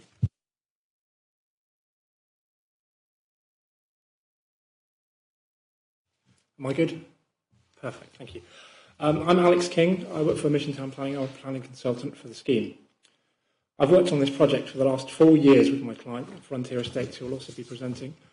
First and foremost, I'd like to thank members and officers for the opportunity to speak in support of this scheme on behalf of my client. I'm pleased to say we're here and will be addressing you, along with Greensleeves, who will be the final operator of the development. We have sought to work with your planning officers from the outset, which has allowed us to present a scheme with the full support of officers and which will provide much needed specialist accommodation for the elderly. The site was previously occupied by the Moorhurst Care Home, which was obviously used as a care home. Permission has also previously been granted as was set out in the presentation. Currently, we fully acknowledge the site is allocated within the local plan and is within the settlement boundary as per policy WES2. And the allocation that you've heard is also for 40 dwellings specifically for the retirement living and sheltered sector. While the proposal before members clearly differs from this, we've worked hard with your officers to present a robust case for the scheme. Given the history of the site, its former use, and through vigorous marketing and commentary from likely providers, this concludes that the allocation proposed would simply not be deliverable in its form as allocated. The scheme proposal will meet with all remaining criteria of the policy, and the applicant will commit to further landscaping, high-quality communal spaces, the upgrade of the footway along the A28, as the case officer was already mentioned, and provision of the pedestrian crossing point and bus stop improvements. Also, contributions towards an improved bus service, and these elements will not just benefit the site and operator, but the wider community. Coupled with this, the scheme will also count towards the Council's housing delivery target, as already discussed, and will deliver the equivalent of 36 housing units. Further, there are additional benefits that would not be provided by a scheme conforming with the allocation of employment, both within the home itself, but also indirectly within those local businesses that serve the care home. The site as allocated would create a significant scale, for 40 units, would create a significant scale in and of itself. And through our submissions, we have provided an indicative plan based on a standard operating model for a standard provider. This shows how a development could operate. Notwithstanding this, a development of any form that accords with the plan would be significant. And this is important in that the comments in regards to landscaping and the quantum development need to be considered in light of the allocation. Any allocation as proposed would require 40 individual units with their own bedrooms, kitchens, lounges, etc., as well as communal spaces and ancillary sort of features. Moreover, you'd also have to look at the increase in parking such a development would also necessitate. In terms of design and location of the site within the national landscape, we have been through a number of design iterations to ensure that the scheme is of the highest quality design and that responds positively to the area and its allocation. We believe that the design is well considered within the officer's report. With regard to biodiversity and ecology, the site is supported by a number of technical statements, and the site commits to improving the biodiversity on site. Sorry, to the client. The country's landscaping architect recommends that the proposed development can be supported as it would have a negligible and beneficial effect on local landscape character and views, subject to the implementation of a landscape master plan and the long-term positive management of the entire site. The application has been with officers for over 2 years, and we've worked hard to present the scheme to members today, which we believe should be supported and will provide much-needed specialist accommodation and employment within the settlement. I would request that members consider the benefits of the scheme within the planning balance and the need for the delivery, and to vote positively for this proposal. Thank you very much. Thank you, Mr. King. Any questions for Mr. King, please? Councillor John Barnes and then Councillor Gould. Yes, can I ask you roughly how many staff you think will be employed at this care home? Not meaning to be sort of difficult, but we have a probably one for the operator. I'm happy to defer the question. Yeah, if there's somebody better. She will be much better placed to answer than I. Councillor Gordon. Well, strange enough, it was the same question, Chair. So there you are. Councillor Crease, is that? Oh no, it's all right. I just saw your hand. That's all.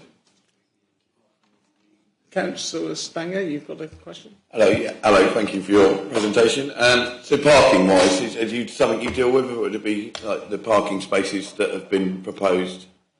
If you ask a question, I'll do my best to answer. Yeah, it's fine. Just do you think that the parking spaces of 32 spaces, I believe, isn't it, is sufficient for the quantity of visitors and staff? Inevitably, I'm going to say yes. Yes, I do. I think that this is well justified within the transport statement. Generally, care homes would have a low provision of parking because it relates to visitors and people working there. The residents themselves will be within the home and won't be able to drive or leave, so it will be for visitors and staff or servicing.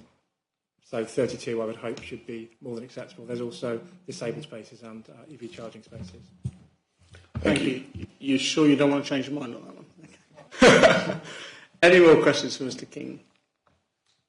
No? Thank you. Thank you, Mr. King. Thank you all for your time. We now have, hopefully the name's not changed on me, Mr. Sam Rouse, the Development Director, Head of Healthcare for Frontier Estates. Mr. Rouse, good morning.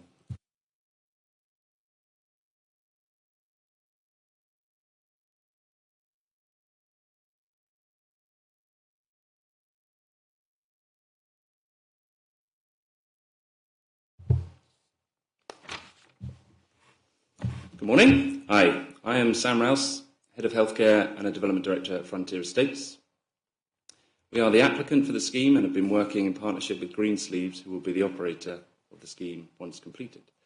They currently operate Whitegates Care Home in Westfield, and like us, see this site as a prime opportunity to create a high-quality care home for the current and future needs of the residents of Westfield and the surrounding area. Frontier Estates have been established for over 2 decades and have delivered over 150 projects all over the country in various sectors, including a number of care homes. The proposed care home will improve the lives for the current residents in the existing care home in Westfield, as they will all be relocated to the new home once complete. The new home will offer improved facilities with ensuite provision to all bedrooms and space standards exceeding the Care Quality Commission requirements. The proposal will also retain and increase employment opportunities. As I'm sure members will be aware, there is a pressing need for care homes within the district. As part of the application, a care home need report has been prepared by Carterwood, the market-leading analytics firm in the care sector. Their report confirms that in Sussex there will be a 63% growth in those aged 85 and over from 2016 to 2031, and that by 2032, 1 in 3 people will be aged 65 and over, and almost 1 in 6 will be 75 and above. Within Rother, there is significant need for care, with very few new care homes being considered over the past 2 decades. The need for such facilities is very clear, and we consider that the site of a former care home with a historic consent for a further care home would be a prime location.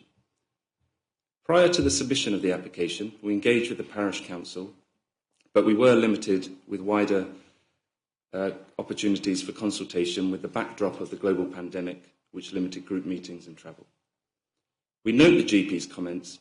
However, there are a number of factors to consider in respect of the proposed care home and its impact on the service.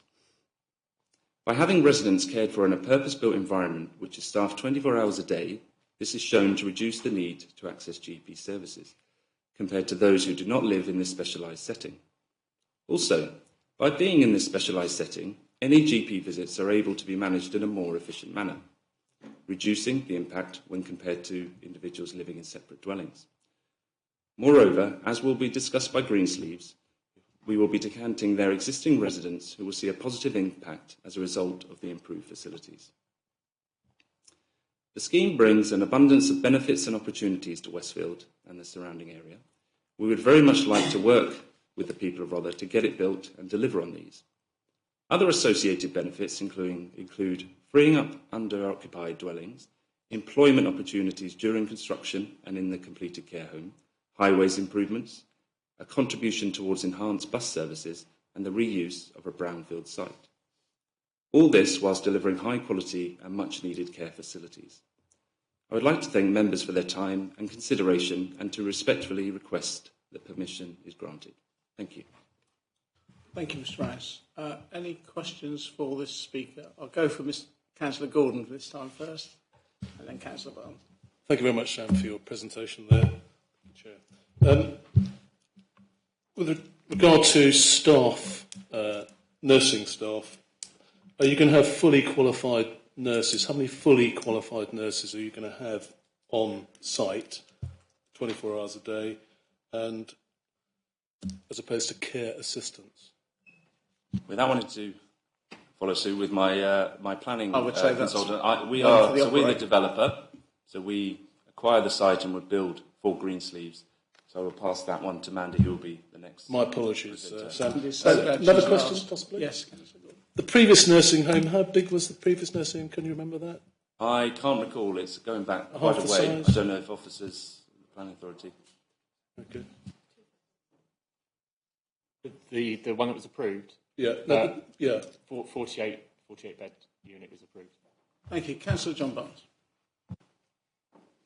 Yes, if I heard you correctly, the existing patients at the existing home, and I haven't got the size of that in my mind, but it's relatively small, will transfer to the new unit.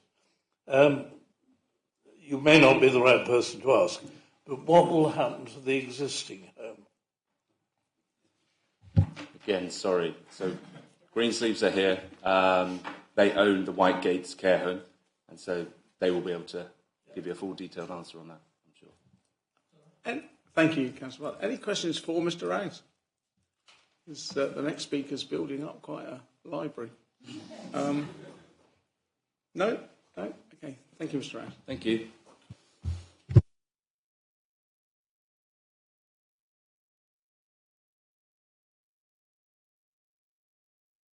And now we have Randy Whittingham from Greensleeves, the operator.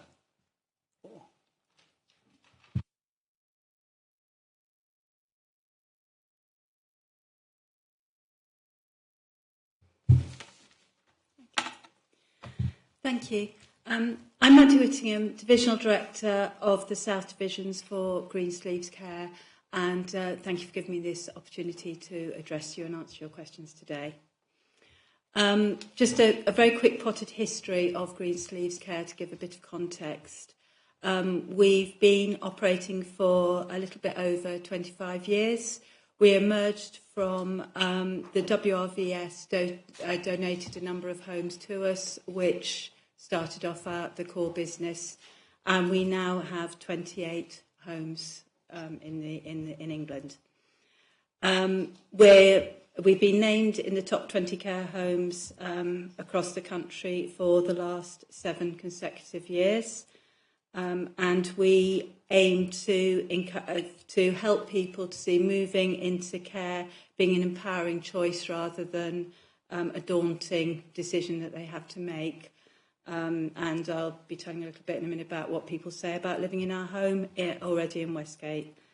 We provide a home for life based on finances, so we do assessments when people move in, clearly, but if someone's finances then deplete, unlike some other care providers, we don't ask them to move out. We keep providing the same level of care on the local authority rate. We would only ever ask someone to move out if we were unable to meet their care needs. Because this is, I just want to clarify, this is a residential setting, as is Whitegate's existing home. It's not nursing, it's residential. So that's our Home for Life guarantee. As a charity, part of our charitable status is that we support, across the portfolio of the Trust, 25% of our residents are funded residents, and that is something that we monitor very carefully across our Trust. Currently we're supporting just over 1,000 residents within the Trust, being people of 65 and older having care needs, and just over 1,500 colleagues supporting that care and in the head office functions as well. This exciting opportunity gives us the opportunity to support more people. The Whitegates home in Westfield currently has 21 rooms. We're registered to provide care for 23 residents because we've got some much larger rooms which enables us to take couples if they choose to move in together. But we have 21 separate bedrooms there. So we're actually talking about an additional 43 residents because we would not be still operating that home when they move. So it's not a new 64, it's an additional 43 above what we would have had at Whitegates. It would also give more career opportunities for our staff. We currently employ 41 staff within Whitegates, or whole-time equivalents. The benefit for the residents was that Whitegates is a lovely home, but it is not a modern purpose-built home. While every room there is en suite, only 5 of them have got walk-in restrooms, wet rooms, the rest have got old-fashioned baths and things like that, so it will give a much better quality of living and encourage people to maintain their independence and be able to care for themselves as much as they're able or as much as they want to within their abilities.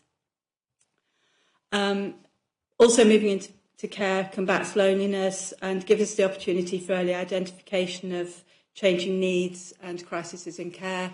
So hopefully we're identifying sooner rather than later if someone's behaviours change. If someone maybe has a couple of falls, then we know they need to be investigated to see if they've got a urinary infection or something like that. So there's more opportunity to seek medical advice sooner so that things can be treated before they become more serious, and hopefully that has less input needed but also a much better outcome for the resident as well, because they can get the right care more quickly. The staff in our homes are fairly consistent. Obviously, you do get a turnover of staff in the care industry, but at the moment, we've got a number of staff on duty who have been working in that home for a long time. I did a snapshot visit when I visited yesterday, and of the staff on duty, I had 3 staff who had been there between 10 and 20 years. So we are seen as a good, consistent employer. I asked the residents yesterday what sort of things they like about living in a Greensleeves home. I'm sorry, we're going to have to guess what they said. Sorry. I suspect they said it was lovely. They were positive, so were the staff. I'm sorry, your time's up, so I've had to stop it there. I'm going to open it up for questions, but I'm going to use my own initiative first, Mr. Ganley, Councillor Ganley, and ask my first question. I just want to know how, because you say you're losing those 2 big rooms that could take married couples. Yeah. And there are no big rooms in this proposal. Yeah. Is there any need for that? Should there be some bigger rooms in this proposal? What we found is quite often people do like to come in rooms, but they ask to separate quite quickly, actually. And sometimes what we would do if it was a smaller, I haven't looked at this closer, but in some of our other homes, we have had the opportunity where they can share a small bedroom, but then they have a second room, which is sort of their living space, so that they can have that intimacy if they want it. But it's mixed views on that one. Thank you. I wish I could ask the developer a question there. Councillor Ganley. Thank you, Chairman. And thank you for your presentation. It's Sharon, wasn't it? Yeah. Yeah. I just wanted to say I applaud your organisation for continuing to allow residents to stay on when their money runs out and they have to go on to county council allowance, which is much, much lower. Mm-hmm. So I just wanted to say I applaud you for doing so. It's a concern, I'm sure, of many, should that occasion arise. Thank you. Thank you. That's really important to us. So thanks for picking up on that. Great question. It's not a question there. Thank you, Councillor There wasn't a question. I very much agree with you. Thank you for your presentation. Just based on your previous setup along the road, do the residents village and use the village and come out along the village and move around, or are they mostly care home bound? They are mostly care home bound, but we do have people, if they're local, may have seen our vehicles. So we've got 2, rather than having one big minibus, we've got 2 accessible vehicles, which are partly used for taking people for appointments and things, but they are also used for taking residents out and about. But we're more likely to take 1 or 2 people out than rather go around on an institutional mass. And based on the other care home, do they have problems with GPs at them presently? We're currently with the same practice we would be, so it would be an additional 43, not an additional 64. But in respect of the GPs as well, my experience in our other homes is that not everyone needs to be seen every week, and it's usually, obviously, if it's flu jabs or COVID boosters and things like that, then yes, it is a mass, but at least everyone's in the same place. And subject to consent. I have to add that quickly. But it also means that we tend to have a list for who needs to be seen. Now, I don't know if because at the moment Whitegates is a small cohort, if everybody is seen every week, but in our larger homes, none of the others have every resident seen every week. It's based on level of need. Will there be, I know you said there's a care residential setting, will there be registered health professionals on site at all, other than the manager and the care staff, or like is it an RGN, a nurse, or no? Because we the current registration of Whitegates. I'm sorry, I've picked this up for a colleague who's on leave, but it will come under me if it's approved. But the current home, and I believe the plan is for the same, is a residential home, which means that we'd be breaching our registration if we provided nursing services in house. Thank you. Thank you, Councillor Gordon. Thank you, Sharon, very much. Like Councillor Ganley, I also commend what you're, the home. So just to confirm, do you do end-of-life care? Yes, we do. So you have, just confirm you have a fully qualified nurse that No. can admit? You can't. Okay. You can- so you, you can't can- say do morphine or whatever. Or No, that would not. That would be provided by district nurses services. But it's the same as if someone was living in their own home. People see this as their home, so they're treated as if it is their own home. Thank you. Thank you. Councillor John Barnes. Yes, I'm trying to get some grasp, because I can't see it in any of the documentation available to us, on levels of staffing, how many are permanently on site, how many will be coming in each day. Has some assessment been done of traffic movements? Right, the traffic movements I can't answer. The actual staff, as I say, on site at the moment, we have at Whitegates, we've got the model based on 41. So it'd be a bit crude to just multiply it up, because you don't need more than one chef or maintenance person. But the actual care providers, yes. We operate on a 3-shift system. Currently, for example, on night, we would have 2 staff in the building, but in the larger home, we will require more, but we'll also be able to provide a much wider range of care, and some of the care that we can't provide because of the layout and design of the building at Whitegates, we will be able to look to offer if this is approved. So at the moment at Whitegates, because it is the type of home it is very much a retirement home, and there are some people there with early stages of dementia, but not further on through their dementia journey, because the environment just does not support that. Whereas with the new home, we will be able to support people through that journey, and that has different staffing needs. So we'll be using dependency tools to identify the level of staff for the cohorts of residents that we have. Yes, I think that's helpful. I was thinking we're getting on for about 85 staff, I would think, one way or another. I would say probably that, but we'd have to, as I say, if it's all residential, it's lower. If it's more dementia, it will be higher. But they would not be there all at the same time. So it is smaller groups coming in and out. Sorry, the questions, therefore, that flow from that are about where you're going to draw them from, because although Westfield is quite a large village, and presumably some of your staff are local, others must be coming in to the village? Yes, we have a mixture. And I haven't got the stats or the bigger details, but I am aware that some of them also car share.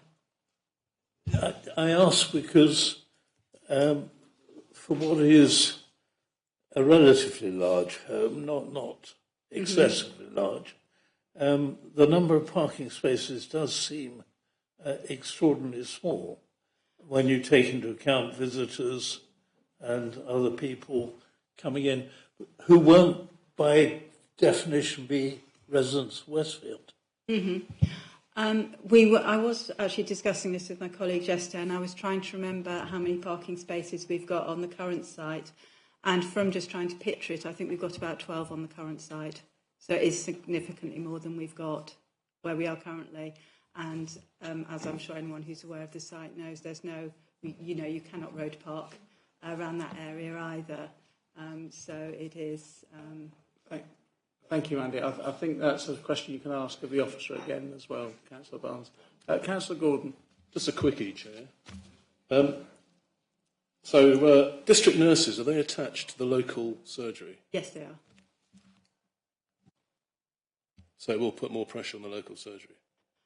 Yes, but some of the people who will move into the home would probably be living in the local community anyway. So not everyone I know comes from the local area, but some of the people moving in, I'm hoping, would be from, because we are seen as a local home. And so they would be needing the same care with us as they would if they stayed at home. But others, yeah, I agree, others may move into the area, but some would have already been within the area. Thank you. Okay. No more questions of this speaker? No, thank you, Mandy.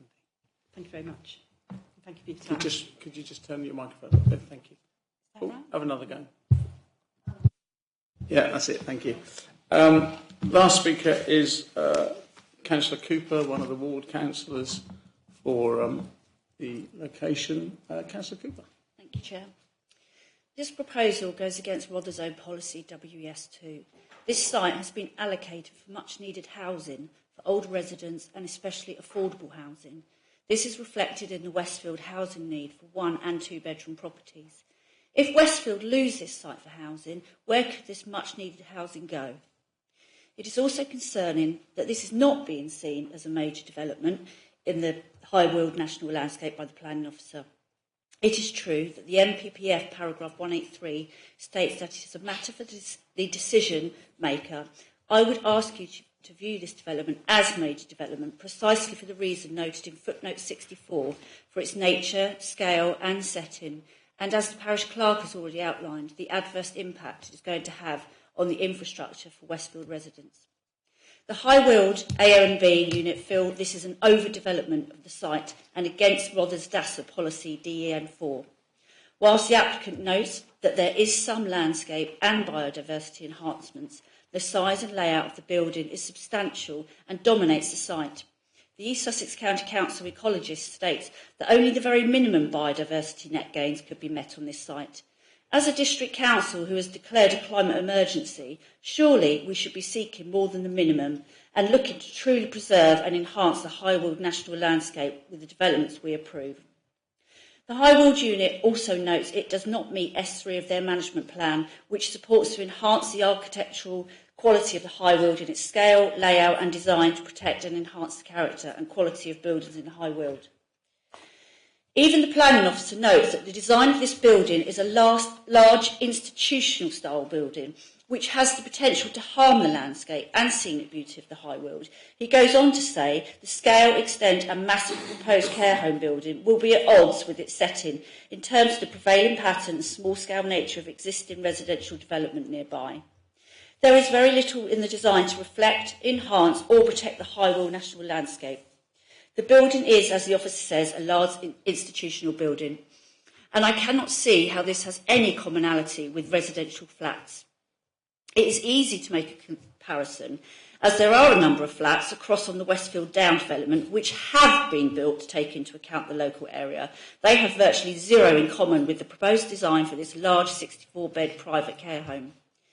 This site is allocated in the DASA for 40 dwellings, and although we can't assume this would be built as flats, even small residential clusters would have a far less visual impact than this proposed 2-storey institutional building. East Sussex also note this site is poorly located from an accessibility perspective in relation to walking, cycling and public transport. To take each mode of transport separately, walking. It is not safe to use the poorly maintained and very narrow footpath between the doctor's surgery and this proposed development. Cycling. This is a site that has to be accessed by the A28, which is a narrow, well-used road with heavy traffic and it is in very poor condition. Very few cyclists use this road, so it doesn't seem a safe option to access the site. And public transport. This site has a bus service once an hour and the train station is roughly 2 kilometres down a very narrow lane and is not a safe option to use. Finally, I'd just like to finish by emphasising the comments from the local surgery, from the actual doctors themselves. They have clearly stated they cannot cope with 64 high-need residents. Thank you. Thank you, Councillor Cooper. Right. It's now a question time for the officer, Edwin Cork. I think we'll start with the hands then. Councillor Ganley, then Councillor Coleman, then Councillor Stanger. Thank you, Chairman. Well, I share several concerns with Westfield Parish Council, and they are. Firstly, that the scale and design of the property is not in keeping or in character with the local area or local context. It would appear that my view is not shared by the officers, so I'll pass on that one and move on. The second concern is the fact that it does not meet the needs of the policy DEN2, which states that the development within the High Weald AONB should be small scale in keeping with the landscape and settlement pattern. The same as point 1, actually, essentially.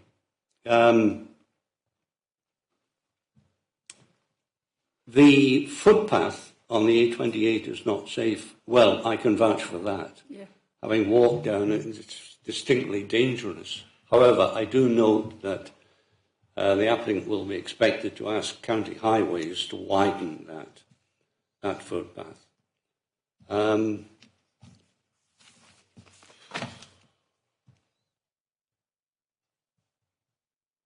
Question of the bus stops.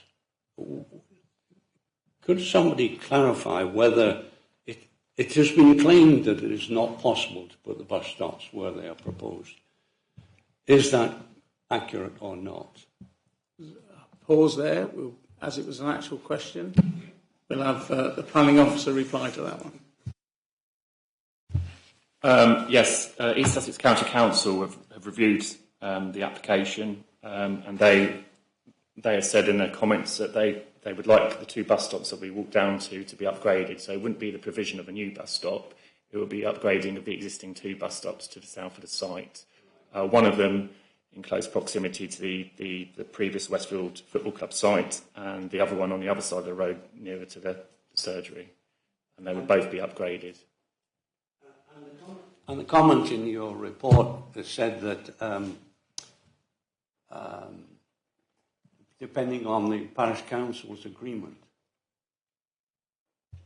That was a comment by East Sussex County Council, our authority. Why? Do they own part of the land? Why is that? I don't know. They've not provided a reason for that in their comments. They've just said it would need to be agreed with the parish council. Well, it could be that the parish council would own the bus stop. I think they do. It could potentially be the case, but as I said, Highways have advised that those stops should be upgraded as part of any planning permission. Okay, thank you very much. Bus stops, footways, narrow and dangerous. Thank you, Chairman. Thank you. One question out of 4 comments. It's not bad, is it? Just a reminder, this is questions at the moment, then we go on to the debate. So, Councillor Coleman. Thank you, Chair. You'll be delighted to know I have a series of questions, all interlinked, so I'll try and squish them in one, for the sake of brevity. It was mentioned by several speakers about the GP surgery. And my first question would be, to what degree is this a consideration for us as a planning committee? Is the onus on the applicant to make sure that there is provision available for that, or is it more so that once a development's built, it's up to a GP surgery to expand their services? And following on from that, is there any grounds for us to put any conditions in place in regards to, for example, Section 106 monies and such, to increase the provision of that service if needed? And then following on from that, I note that neither the CCG nor Adult Social Care have submitted any comments on the application, and I wonder can that be taken as no objection, or is there a reason that they haven't commented? Because I would have thought that for the clinical commissioning group, for example, would have wanted to make a comment on this if there was an issue with GP surgeries, etc. Thank you. It's Ed or Kemi? Yep. Just in terms of whether the first point was whether it's a material consideration, whether there'd be an impact on the GP surgery. Yes, it is. It's a service within the village, and we've addressed that in the report with the comments that have been made, and also the applicant has also commented that in their comments as well. I can't really say any more than that. It is a case that we get these big housing developments that get approved. And unfortunately, there's a need for housing nationally, and they get approved, and those, the additional burden on the services has to be met. So this wouldn't be an unusual situation. I would just go back to the point that the applicant made, and we said in the report that the provision of the care home with modern facilities has proven to reduce the impact on local services, and there will be sort of on-site care provided as well. So, that's the answer to that question. I think the second one was about a lack of reply. Is a lack of reply no objection or from the C? Well, they've been consulted and they haven't responded. I mean, in terms of the need, if we're talking about the need to provide additional older persons accommodation and care bed spaces, for example, which this one would provide, it's recognised that there is in the district there is a need for all types of older persons accommodation. So, in that regard, we're satisfied with the proposal. Thank you, Councillor Coleman. Yeah. Just a little follow-up from that. I don't mean to push, but in terms of the fact they have been consulted, is it possible to just sort of explain what that process was of sort of consulting them? They would, when the application, we received the application, the consultees get sent email notifications of the application, and it's for them to then respond to us. Thank you. I've got Councillor Stanger, then Councillor John Bars, and Councillor Neil Gordon. Councillor Stanger. Thank you. Just for officers, really. If the committee did decide, with the conditions, I'm reading for the conditions, but could the path be conditioned to ensure that it was looked at before the development went ahead, or is that not something we could do? The East Sussex have said that they will upgrade the path or look at the path, take the vegetation back, but is that something we could put in a more of a formal structure if it was minded to? I can answer that one. Highways have said that the level of works involved would fall under maintenance, and it's something that they would have to do. If we were talking about, they basically said that given the nature of the development that's proposed, they wouldn't be able to insist on the whole-scale upgrade of the footpath. Because it's a self-contained unit and the pedestrian sort of flows to and from the site, it wouldn't be sufficient to justify a full upgrade of the footpath. So they basically said that, as I said before, it would be for the developer to contact them prior to occupation of the development to get the maintenance team to come out and cut the verge back to make it wider. Thank you. Thank you. Councillor John Barnes. Yes, I'm interested in the assessment the officer made of the maximum numbers of staff, how long they're likely to be on site at any one time, what level of visiting is anticipated. There are a number of questions because I'm frankly surprised that parking is not deemed an issue, when in fact we scarcely have. We have a ratio of about 1.5, as I can see, to every resident. It's clear some of those won't be on the site at the same time, but somebody must have made an assessment of what the parking requirement was and making some allowance for visitors, because this is not a very accessible site and the visitors are not likely to come from the village.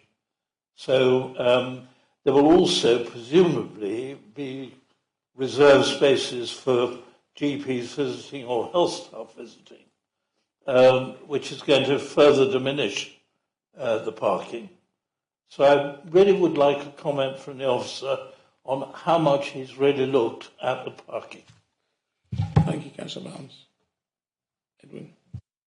Yep, I can answer that. So East Sussex Highways, in their comments, they've assessed the on-site parking provision, and they have said that the requirement for the 64-bed care home is 19 on-site car parking spaces, and so the provision that is being put forward is 31. So we're talking an additional 12 car parking spaces being provided to meet the needs of the care home. So that's well in excess of the parking standard requirements. Let me get it clear. This is a parking standard for care homes of all types, because this is end of life and dementia. I can only go by what the Highway Authority said, and this is for this type of development. They've said that the requirement is 19 car parking spaces. So, thank you. Councillor Gordon. Thank you, Chair. Officer Cook, this is a question. And the question is, what do you consider a major development with regards to the policy? in terms of what a major development is? The policy with regards to the development of AONB, etc., section whatever it was. That's a subjective judgment that is left to officers to make. We've had other care home proposals in the district of a similar size that haven't been judged to be a major development in the AONB. I think it's quite, it's depending. You look at individual circumstances of the case and have to make a judgment. And we feel that this site's in the development boundary. It's been allocated for a 40-unit housing scheme. We don't consider it to be a major development in the AONB in that sense of the word. If I can just add to that. There is another definition of major development, and that's just generally in terms of whether a planning application is a major development, for example, if it's 10 or more dwellings, or exceeds sort of 1,000 square metres for commercial floor space. And just to clarify, there's no chance of affordable housing being built on that spot then? Based on the information we've had from two leading market retirement living sheltered housing providers, no, they're not suggesting that's possible for the allocated site use. Thank you. Thank you. No other questions for the officer. So the matter's open for debate. Obviously, Councillor Gowan has started us with 3 already. Matter's open for debate.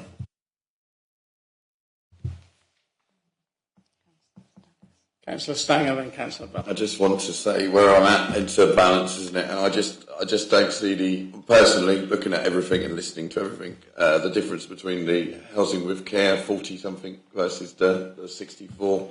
It's the numbers and the parking. I don't see it's going to be much different. And it's a pity there's no affordable, but a care home will provide a service.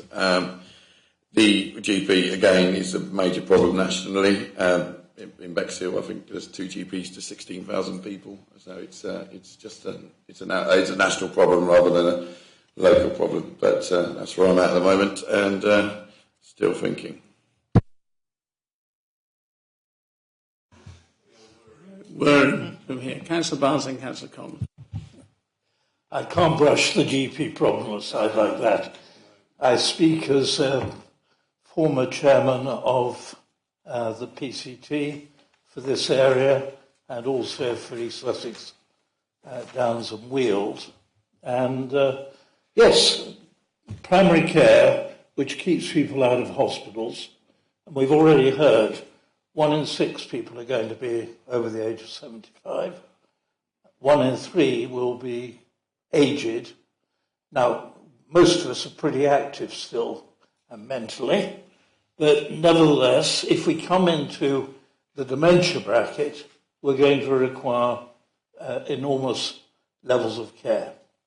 And by definition, you do need people actually accessing that site who will have to come from the local practice. So, frankly, I take that argument very seriously indeed.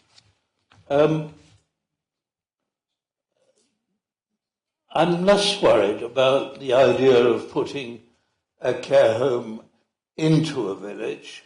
We have one, Dubwell St Mary, which is actually located between Burwash and Etchingham. But I have to say it has a lot more parking than this one has, and I have never found that easy to park in when I go in as the local ward councillor. You have a scramble for spaces, and it's a lot more than 19. In fact, it's rather more than this one has. So I have to say, I think East Sussex, once again, has done one of its lovely desktop exercises and hasn't actually considered the particular situation of where we are. the bulk of the property, yes, the fenestration, all of that probably can be addressed by condition.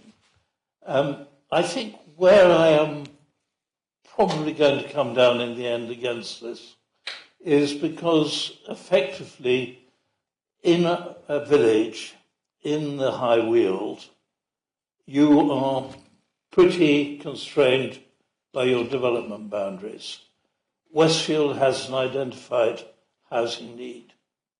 I don't know whether we've talked to registered providers. One of the duties, to my mind, on a local council like ourselves is to make sites available for housing. And if that requires action to bring them into use, then we should take that action, as we are at Blackfriars.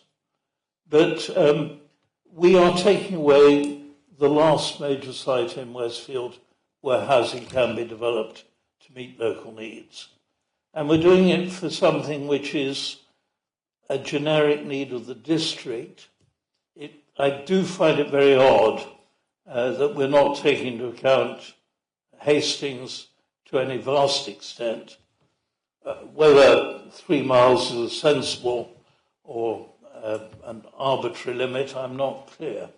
But it does seem to me that those are the three major arguments, not the effect on the AONB, but the effect on the local infrastructure, and particularly a GP practice, which has already got pretty full lists. I am worried too because you will put, most older people have various requirements for drugs. A lot of them have 2, 3, 4 or 5.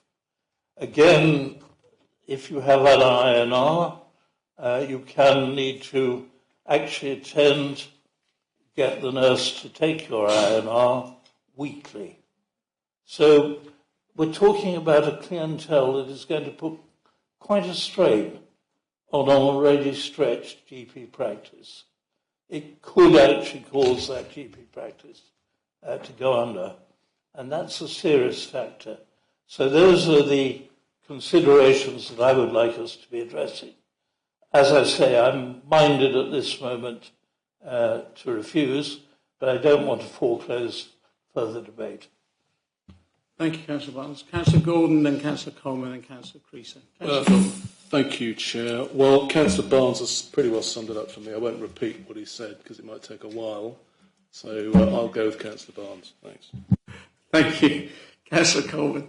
Thank you, Chair. I believe now is the appropriate time to commend the commitment to giving full service at council rate for those residents who sort of face hardship during their stay. I think that's commendable. I think in terms of the need for housing, I do agree with Councillor Barnes to some extent.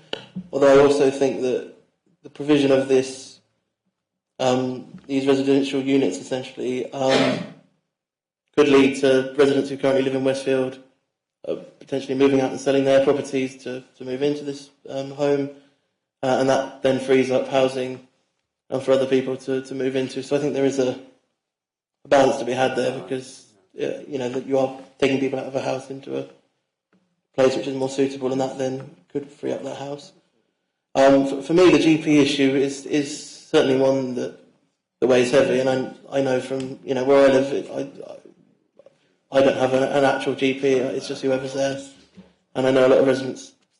It is a national problem, but it's still something we have to consider. That said, I'm really surprised that the CCG haven't made a comment on this. Because the way I see it, if the issue with GP services was so severe to an extent above the sort of the national pressures, surely the clinical commissioning group would see fit to make a comment and say, that there's an issue here. And so without that comment, I think the officers have made the case in the report. And so I'm currently leaning towards sort of favouring the recommendation. But I await to hear other views. Thank you. Councillor Creaser. In Rye, on the border between ourselves and the next ward, is a extra care facility being built. It's adjacent to the doctor's practice and our little hospital. We have prescription services from the doctor's practice as well as minor operations. We have 3 pharmacies in the High Street in Rye. So we have a great deal of stuff like that. The biggest problem we have, our GP practice up at the hill, up the top of the hill where all this is going on, I've made it very clear that they are overprescribed, and they were very unhappy about this next phase that's to be introduced. The smaller practice at the bottom in Ferry Road is also overprescribed. Those are, but both of those practices, certainly the one at the top of the hill, because that's my doctor's, they do their own thing. So they have their funds and they allocate them and they deal with them and they take full responsibility for that. So they get their payment, do the job. And so therefore whatever the commissioning group, CCJ, tend to be not quite so at the front of that kind of thing. It's actually the practices themselves, and they have all said that they are very concerned. And Rye, believe it or not, is very rural, and people think it isn't, but it is. So when we've got that much facilities where we are, I mean, Rye is an ageing community. I'm a perfect example of that. And a lot of people do need a lot of help. But if you've got a really kind of smallish practice like you have in Westfield, I think it's, judging by the experiences we're having in Rye, it is going to cause problems. Thank you. Thank you. Councillor Stanger, did you want to speak again? Okay, thank you. Councillor Barnes.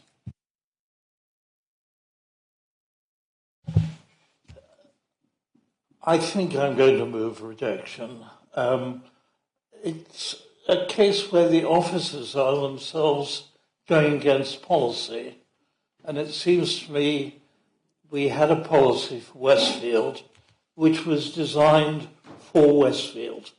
It's not even a generic policy. This is a highly specific one which was to meet the housing needs of Westfield. And we are throwing that out. And it seems to me that we're also going against our own pre-application advice. And I really do find it incomprehensible that we are preferring a care home in a small village to the housing that that village actually needs.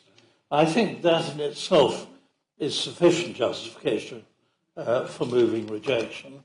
But actually, I think I go beyond that. I really think the parking problems have been underestimated. I think the access problems for staff are also considerably underestimated. I have to say the state of that footway is a disgrace to East Sussex, and the County Council should be fighting for that. But it's not a footway that can be widened in any case without grubbing out the hedge by the playing field. So that you're going to have a substandard footway, which is going to be your principal pedestrian access to this site.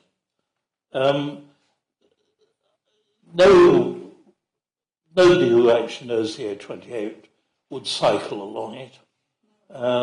It is the most extraordinarily busy road, and it is a very narrow road for an A road.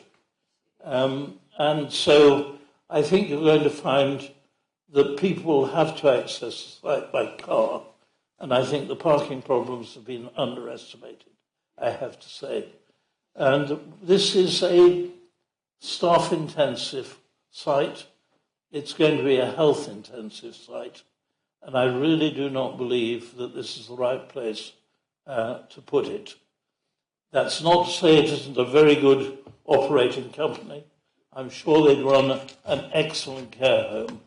But actually, I think we have to put the needs of Westfield in terms of its doctors and its houses first. Thank you. Thank you. Is there a seconder for that motion? There's hundreds. Councillor, Mrs. Mary Barnes. Can I also just say how much I agree with everything that my husband has just said? I don't normally say this. But I do think that Westfield would be getting an absolutely rotten deal. And I think we need to consider Westfield as a community. It hasn't got a huge number of people. Is it 2,500 people? It's not a lot. And I think we need to just think of the impact of this on Westfield. And I think what my husband has just said is actually just summed all that up. And I'm in total agreement. And that doesn't continue further than just the car journey home. Thank you. One moment.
Before I adjourn, as we normally do in these occasions, to give time for a reasoned motion with reasons in it, I will just ask if anybody else wanted to speak against it, so that I can formalise that before we adjourn. But I'm going to come to the officer first who wants to say something. Yeah, thank you, Chairman. And thanks for the comments, members. Can I, just on the point made regarding the highway issues and parking provision, we have got a very clear no objection from the Highway Authority. So the parking provision that's been proposed is adequate. In fact, it's more than adequate. As I've said previously, 19 spaces are required and actually 31 are being provided. The Highway Authority are satisfied with regard to accessibility. They've said it's less than ideal, but they haven't objected on those grounds. They're happy with the contribution to the bus service and also with the provision of upgraded bus stops to the south of the site. Just regard to the principle and the site allocation, we have had evidence provided by the applicant to say that the site hasn't come forward for the allocated use, and we've had comments from two retirement living sheltered housing providers who are leading providers who said they wouldn't be interested in developing the site. And so on that basis, and given the lack of 5-year supply of housing and the equivalent number of homes that we provided on the site because of the care home, we've recommended that we should be supporting it. It would meet some of the local housing needs for Westfield as older persons accommodation, as the allocated use would as well as meeting our requirements for care bed spaces in the wider district. I accept what is said. The fact that I think East Sussex is incompetent is neither here nor there. My motion is about reaffirming policy for Westfield, and I regard that as a quite sufficient ground in its own right. I think we are here to uphold policies in the local plan. I have heard no good reason for departing from them, particularly in regard to a village in the High Weald with limited sites for housing. We are actually removing a major site for 40 houses from that village when there is a proven housing need in that village. And that is my reason for moving rejection. Thank you. One moment, Councillor Gordon and Councillor Coleman. I just want to seek advice.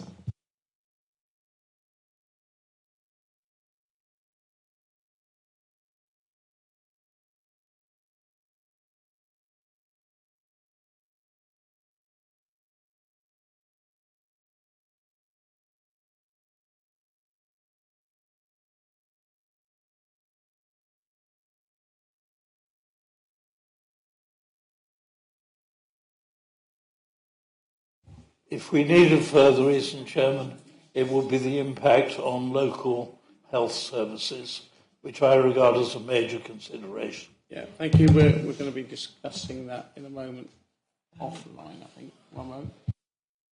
Yeah, I mean, in terms of what Councillor Mr. Barnes have listed in terms of his concerns for this development, I think firstly we need to note that, yes, although this site is not allocated for the use proposed, you have to think about you have to materially think about the benefit of having what is being proposed against what it was initially designated for. That's one aside. I haven't, apart from impact from that on highways and the GP surgery facilities, I haven't heard anything other than that. And it is difficult to quantify that because, for me, if you're listening to the news recently, there's been a lot of information about it's sort of a catch-2020 situation. You need to have development to happen in order for the facilities to catch up with it to a certain degree. I do understand the concerns of members, but we need to have more quantifiable reason why you think that existing facility moving to a larger site will then significantly cause harm to the existing GP surgery. I don't think it is for us to make primary care services in a rural location worse. Thank you. What we're not doing in this care home is providing any additional houses for doctors, nurses. We are increasing the demand side and we're not affecting the supply side helpfully. There are no houses allocated for doctors in this village or nurses, and we're actually cutting back on the number of houses that will be available in Westfield for the sort of staff you actually need. Thank you, Councillor Barnes. I do understand the point, but what I'm saying is that in terms of the site allocation itself, will have similar impact to what is being proposed, and this is where I'm trying to... We're in danger of debate. One moment, Councillor Barnes. I do know One moment, Councillor Barnes. We're in danger of starting a debate when we haven't yet had the motion put before us.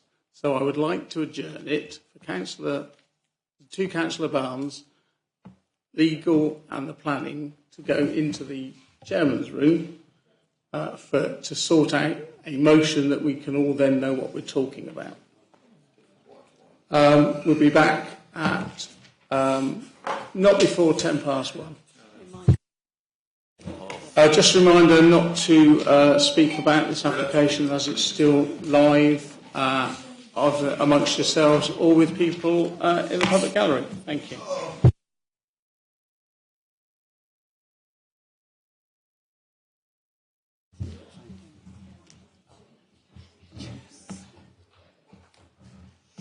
Thank you, members and ladies and gentlemen. That took longer than, well, it always takes longer than you expect anyway.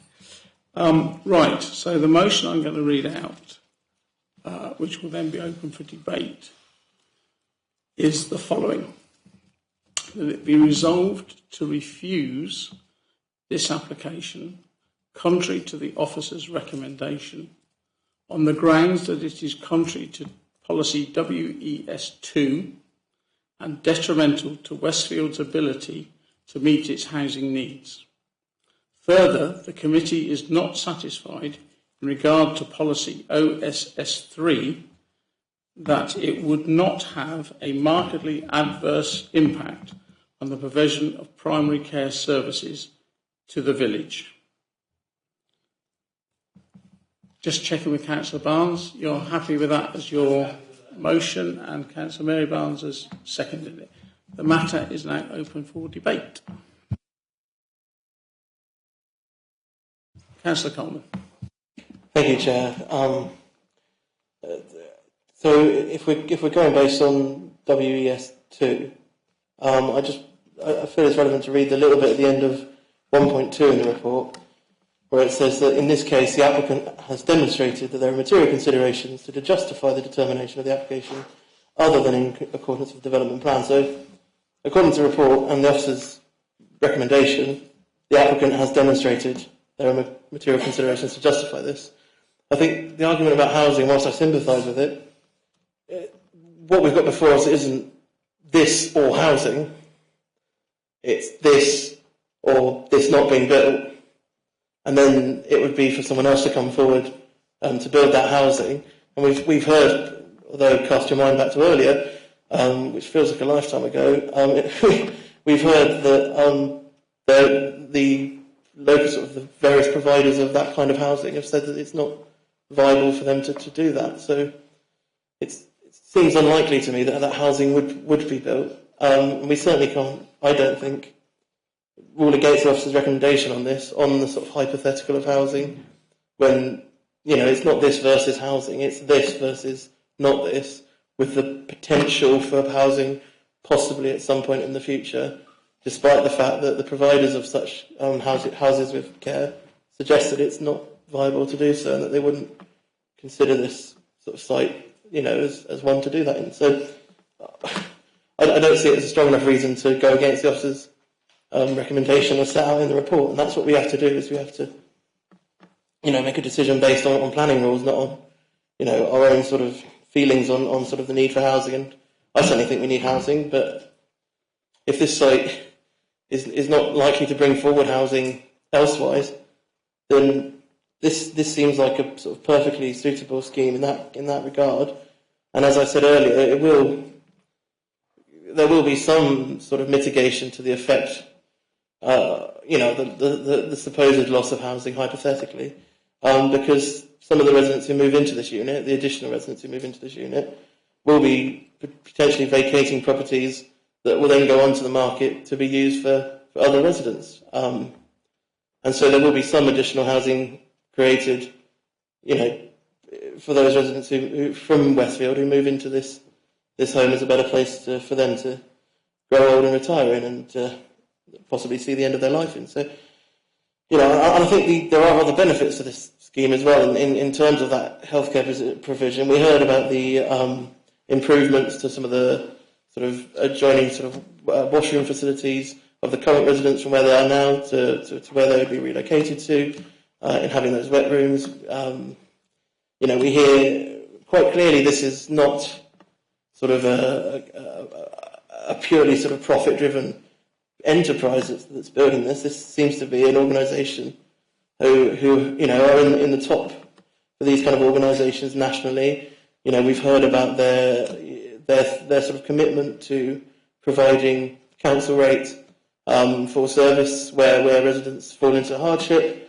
And I think with all of that, and as everything the officers have written, I think quite clearly in this report, I disagree with the motion, and currently I will be voting against it, but I remain open to being persuaded by others.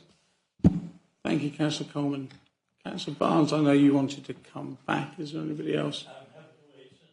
Yeah, I was just, if there's anyone else wants to make a comment on this. If not, I'll give Councillor Barnes his opportunity to. Councillor Barnes. Yes, I think we should depart with extreme reluctance from policy. Normally the officer will be arguing on the other side. And I would be interested to see when we go out to consult on the local plan whether this is still part of the DASA. I suspect it will be at the moment. What Councillor Coleman is saying is this will be of some benefit to the locality in general. It won't be of any great benefit to Westfield in particular, and I think is likely to do demonstrable harm to a key local service, namely primary care services. This is likely with the best fill in the world, and I speak with 18 years' experience as a non-exec in the health service. This is likely to be a high demand, not a low demand service. because you're moving towards end-of-life care. There'll be people on medication who will require INRs and things like that. All of that puts a strain on an already stretched local practice. Were we in a town, I'd be on a different ballgame, because sometimes you have to provide houses ahead of the services, and then the services catch up. In a village with restricted development possibilities, you're actually removing the last available site. And that seems to me not something you do very lightly in the High Weald, with the emphasis on development boundaries. I think the original policy was very sensible. I think we should uphold the original policy and take that forward. And we should not actually allow a departure.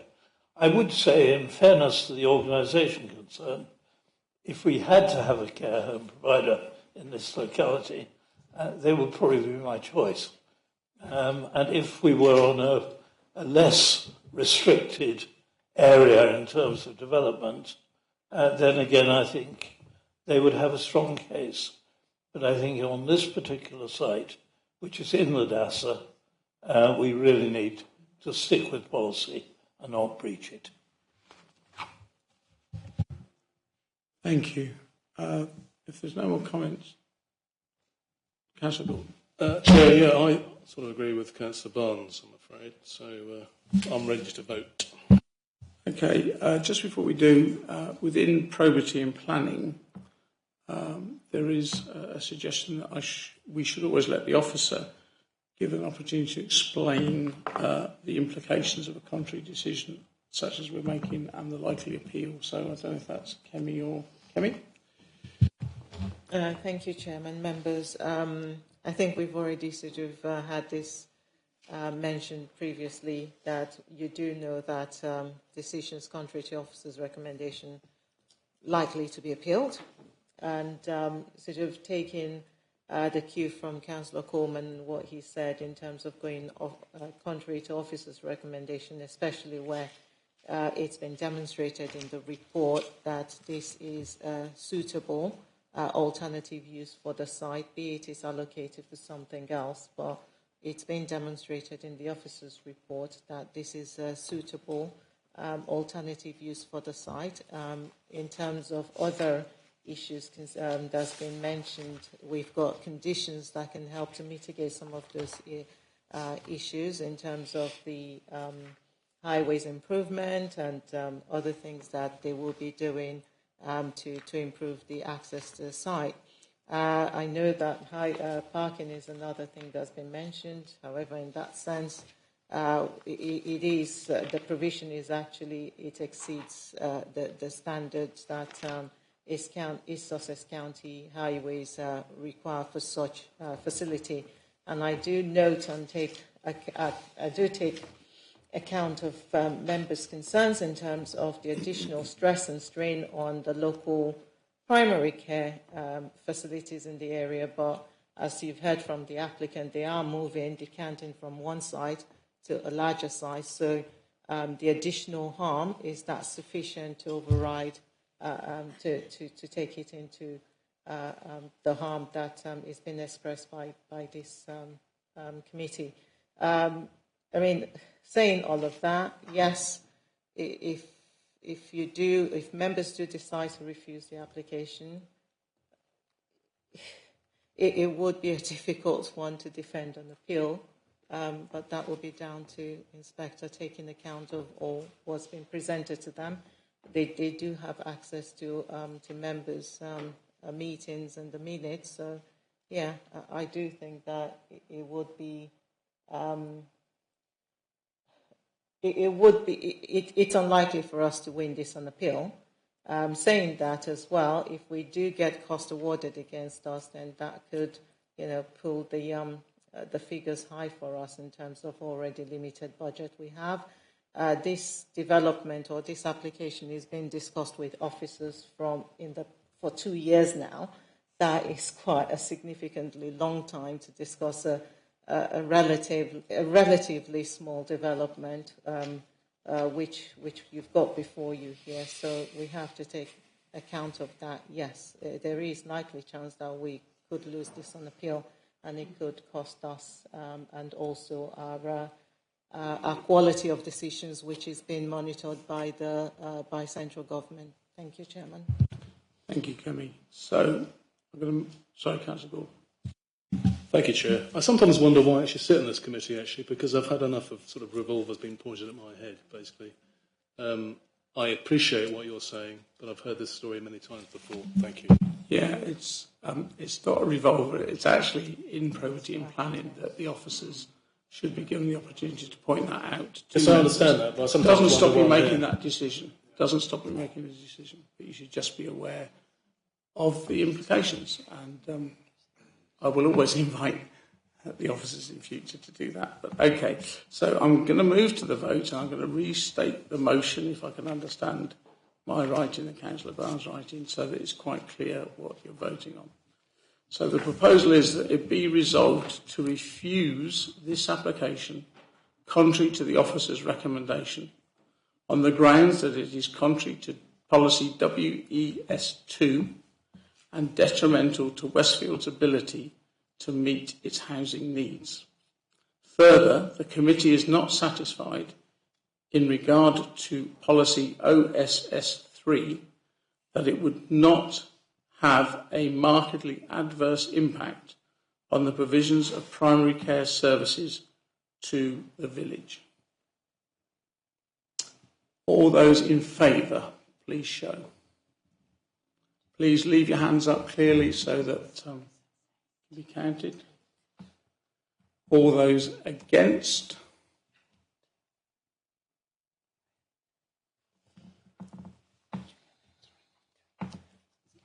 That is carried. The permission is refused. 8-3. Thank you.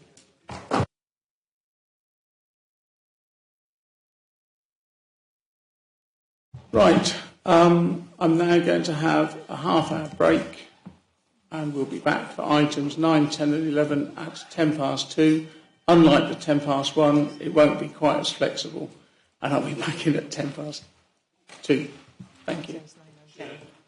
It's 9 and 10. Yes. Thank you. Welcome back to today's planning meeting. We're now going to move on to agenda item 9, which is application RR2023/2630/P. Winchelsea Beach Caravan Park, Pet Level Road, Winchelsea Beach, Icklesham, TN363NG, and it's for the variation of open season condition imposed on C/60/67 to extend open season to 11.5 months. Before I move to Matthew Worsley, who's going to do the report, I see we have Councillor Paul Osborne online, who I think called this in. Do you wish to give the reasons for calling? Thank you. Councillor Osborne. Yeah, thank you, Chairman. I'll start by expressing my appreciation of you allowing me to call this in and bring it to committee, which is most welcome since the last chairman but one refused a call-in on a similar application, which caused a lot of angst and bad feeling in Winchelsea Beach with residents and the parish council. So this is a sort of a step forward. What I will say is the reason I called in is because the parish council asked me to. So I'm doing my bit as a ward member. I've got some comments that they wanted me to make, which are not vast. I don't know if you want me to make those now or wait until later on. It's up to you. Later, after the officer's finished his bit. Thank you, Councillor Osborne. Okay. Right, Matthew, over to you, please. Thank you, Chair.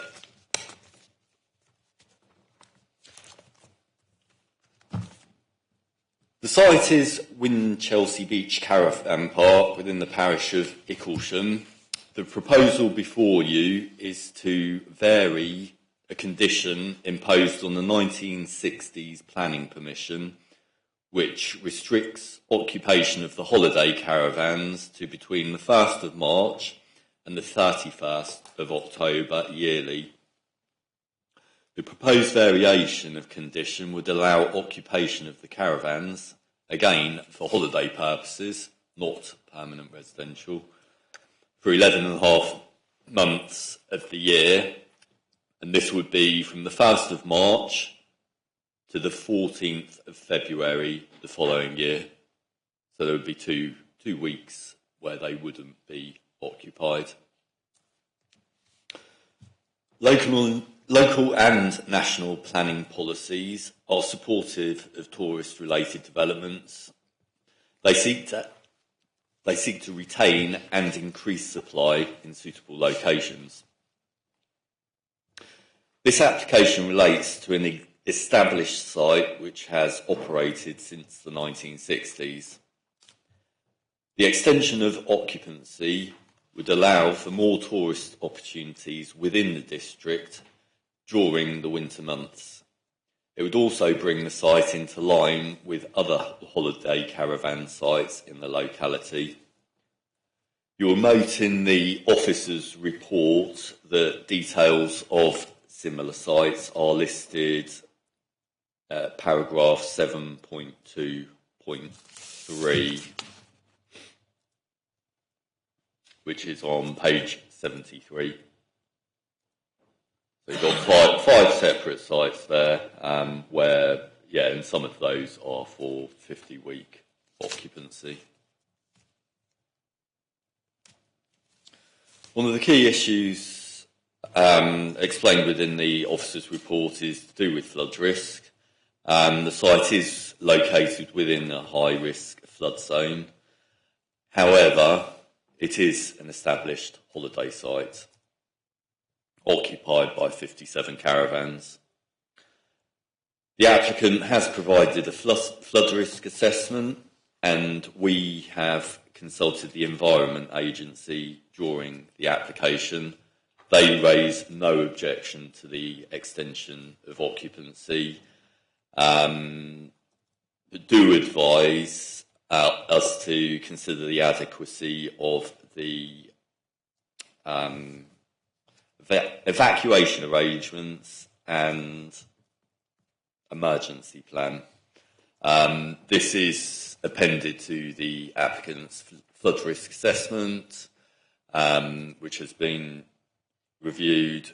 Officers are happy with the plan, and that's a recommended condition listed that the extended hours shall be operated in accordance with that plan. In terms of surface water, the extension of occupancy would have no impact. In terms of foul sewage, there would be an increase in this due to greater occupation.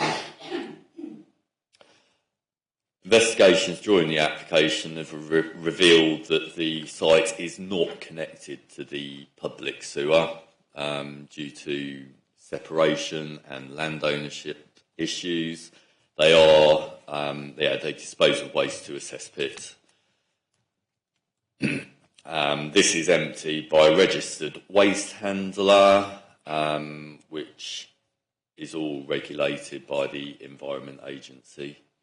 They've advised us there's a warning system on the cesspit, so to prevent accidents happening, etc. In terms of impacts, you've got to remember this is 57 caravan site, so relatively modest in size. The proposal is for 3.5 months extra occupation during the winter. So relatively modest increase in waste produced, and therefore is probably going to have very minimal increased traffic movements in terms of tankers going to and from the site. I haven't got the exact figure, but maybe one additional, if that, I don't know. In terms of other issues, The officer's report explains there would be no adverse impact on the character and appearance of the locality, given the caravans are there already, ecology or living conditions of nearby residents.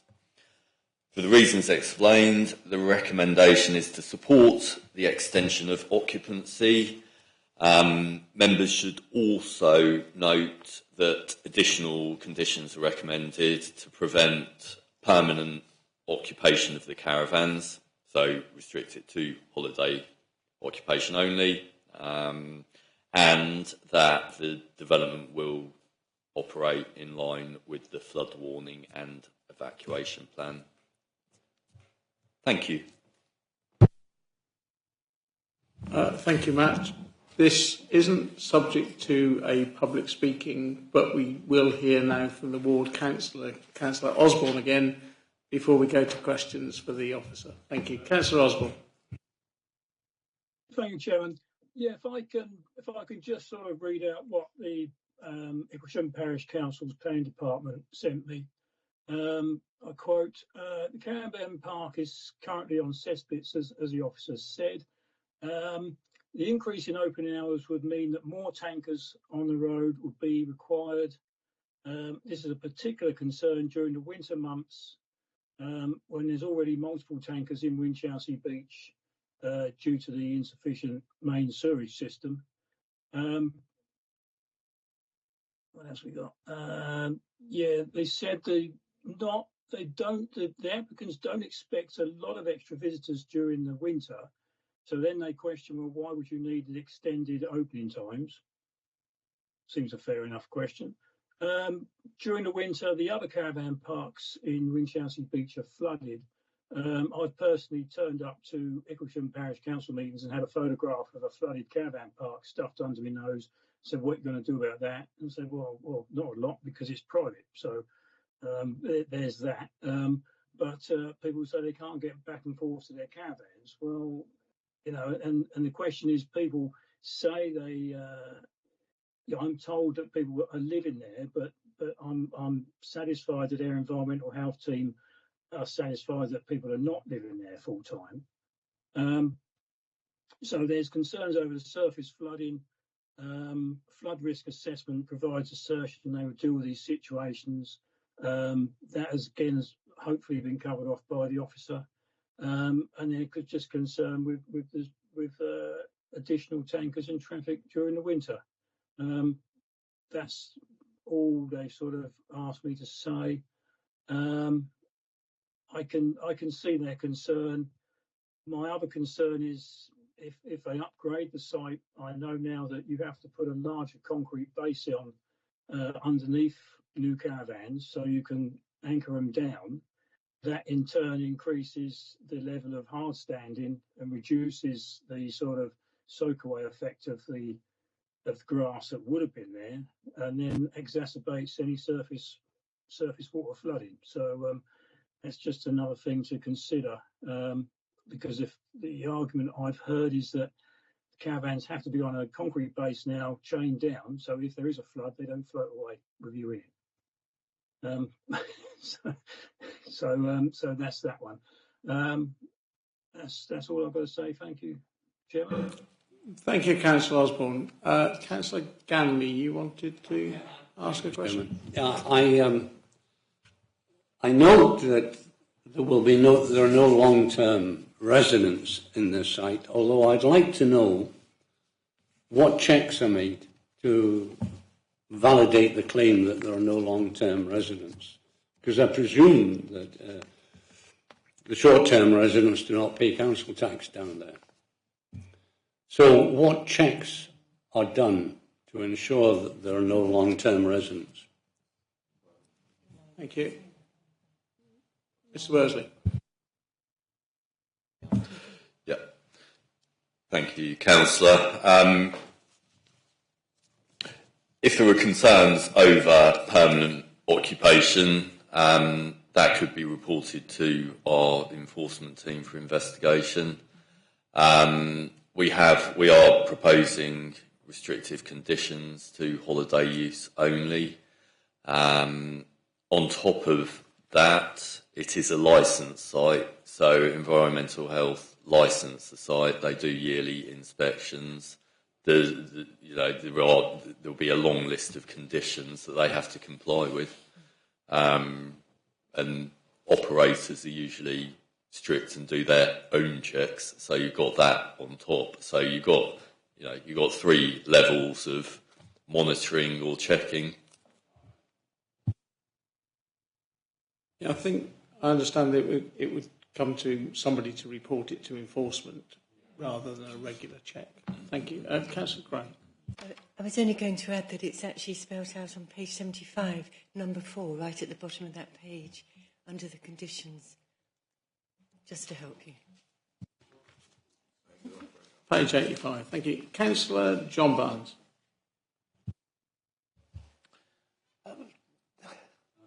I was looking at this with eyes about flooding, really. And the 2 questions I had, I'm not quite sure why the fortnight has been chosen to be from the 14th of February to the 1st of March. Is that regarded as the wettest month and the most likely one for storm? I mean, did this come from the applicant? Or because it's a very odd fortnight, really, in a sense, to choose. Most sites tend to have the fortnight rather earlier, and in the more winter months, so that one's slightly odd. And the other question I had was round about the evacuation plan and the place of refuge, which the Environment Agency appeared to regard as a necessary condition. I couldn't see we'd really followed that up to see whether those are in place. And I would have thought if the Environment Agency is making that a condition, this is a site that is vulnerable to flooding, has in fact flooded. I would have thought we did need to make sure that is in conditions. Thank you. That said, I mean, a lot of sites operate with the fortnight break, so in principle I'm not against that, but it did seem to me a very odd fortnight to have chosen. It seems like the whole world's chosen that same fortnight. Yeah, I think it's just a general thing, isn't it? I think most of the other Beauport, Cockhurst, all of the ones local will use the same time, and I don't know reason, I'm not sure. Variations. Mr. Rosley. Thank you, Chair. Thank you, Councillor. On the first question, the timing of the 2-week break is proposed by the applicant. It is similar to others nearby. The first 2 weeks of February are quite popular. Perhaps that's one of the periods of the year where accommodation is less in demand. I mean, you're not going to propose a break in the height of summer, are you? Or a public holiday, i.e. Christmas. So it's sort of logical, but at the end of the day, the applicants propose that. On the second point about the flood warning and evacuation plan, I haven't got the answer about where the refuge point is. I haven't actually read the appendix. I don't know if you actually read it and know that it's excluded from that. You can find it. Sorry, there is a. I couldn't find the condition. There's a condition 5. I couldn't find a condition that named a place of refuge or said that one should be named or had an approved evacuation plan. I mean, it may be in this flood warning and evacuation plan that's referred to in condition 5, but again, without checking that appendix, I can't confirm for sure. If anyone else has read that appendix, I may be able to assist. I just think, since we know this is a site that floods, and storm conditions are getting worse. If the Environment Agency wants that, I think we should make it conditional on there being an agreed evacuation plan in place for refuge. Just to explain to those people who may be watching, the reason Mr. Worsley can't answer that is he's not the officer in this particular case. So he hasn't got that detailed knowledge. It's not him. And he hasn't got into... We're struggling with our IT today, but I think Kemi wanted to come in. Sort of trying to understand what Councillor Barnes is after here, because in terms of the flood evacuation plan, etc., that has to be agreed with the Environment Agency and then submitted to us. So Environment Agency will review that information and tell us if they accept it or if it's acceptable or not. And again, this is an existing site, so I would be surprised if they don't have something in place already. This is just to open to have it open for additional few months. So there should be something in place already anyway. So it wouldn't be sort of subject to consideration now. It will be something they already have in place for the existing use, for the existing time they use it for at the moment. Thank you, Chairman. Thank you. Councillor Ganley. I'm sure that's the discussion completed, so I move approval. Do you know, I've got this ability of reading minds. I knew that's what you were going to say. Councillor Stanger is seconding it. Thank you. And I do think we've had a discussion on that. I don't think there's going to be any more coming. So, did you? No, you were just agreeing with me.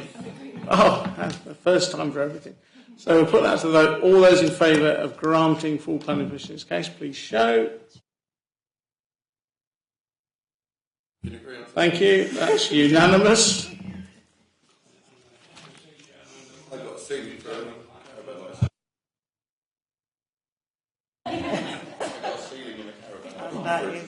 I'll come to you later, Councillor Kenley. Councillor Oswald. Oh, was that you saying goodbye? Yeah. Oh, thank you. Thank you, Councillor. Bye-bye. Right, so now moving on to agenda item 10, which is application RR/2024/402/L Lima, the Town Hall, London Road, Bexhill, TN 393JX. Removal of the existing lath and plaster ceiling to the committee room and replace it with new Savalit board and lime hair plaster, make good and replace the cornice like for like. The officer presenting this is again Matthew Worsley. Thank you, Chair. So this application relates to a room, behind some of you in front of, the committee room, anyway. And I'm sure you're all aware that part of the ceiling failed earlier this year or towards the end of last year. As shown on the photograph.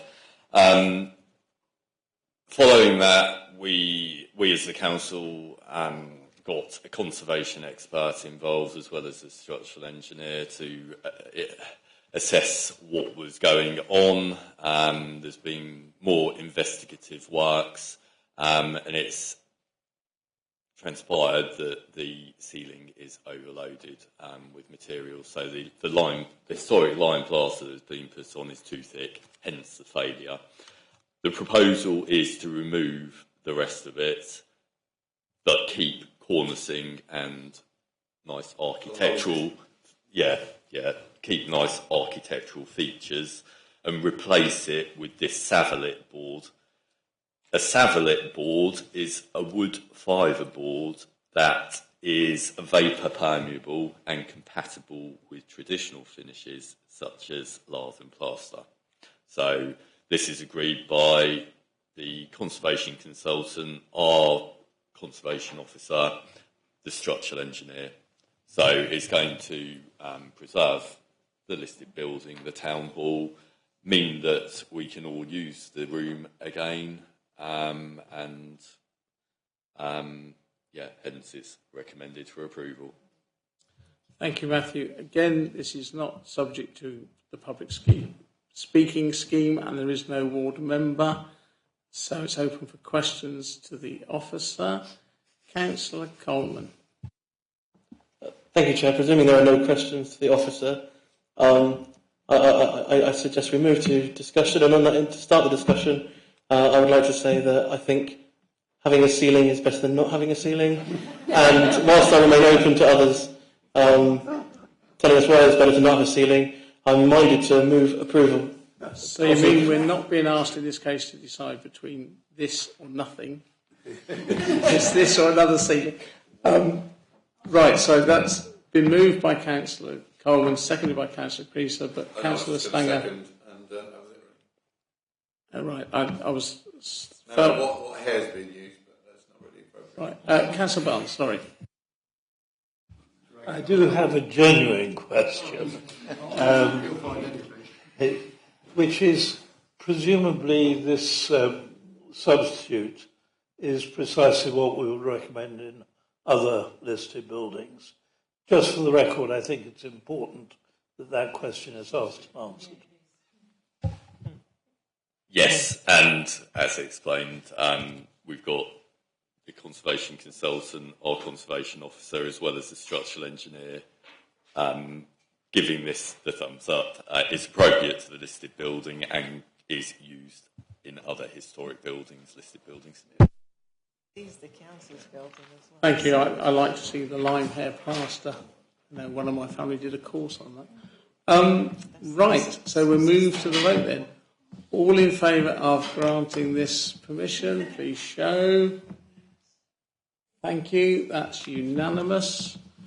Just moving on, last but not least, to agenda item 11, which is for members to note the date and time for the future site inspections and for the committee. Future site inspections, Tuesday the 28th of May 2024, departing at 9:30. Sorry? And the next meeting is Thursday the 30th of May, and with that, goodbye. The meeting is closed.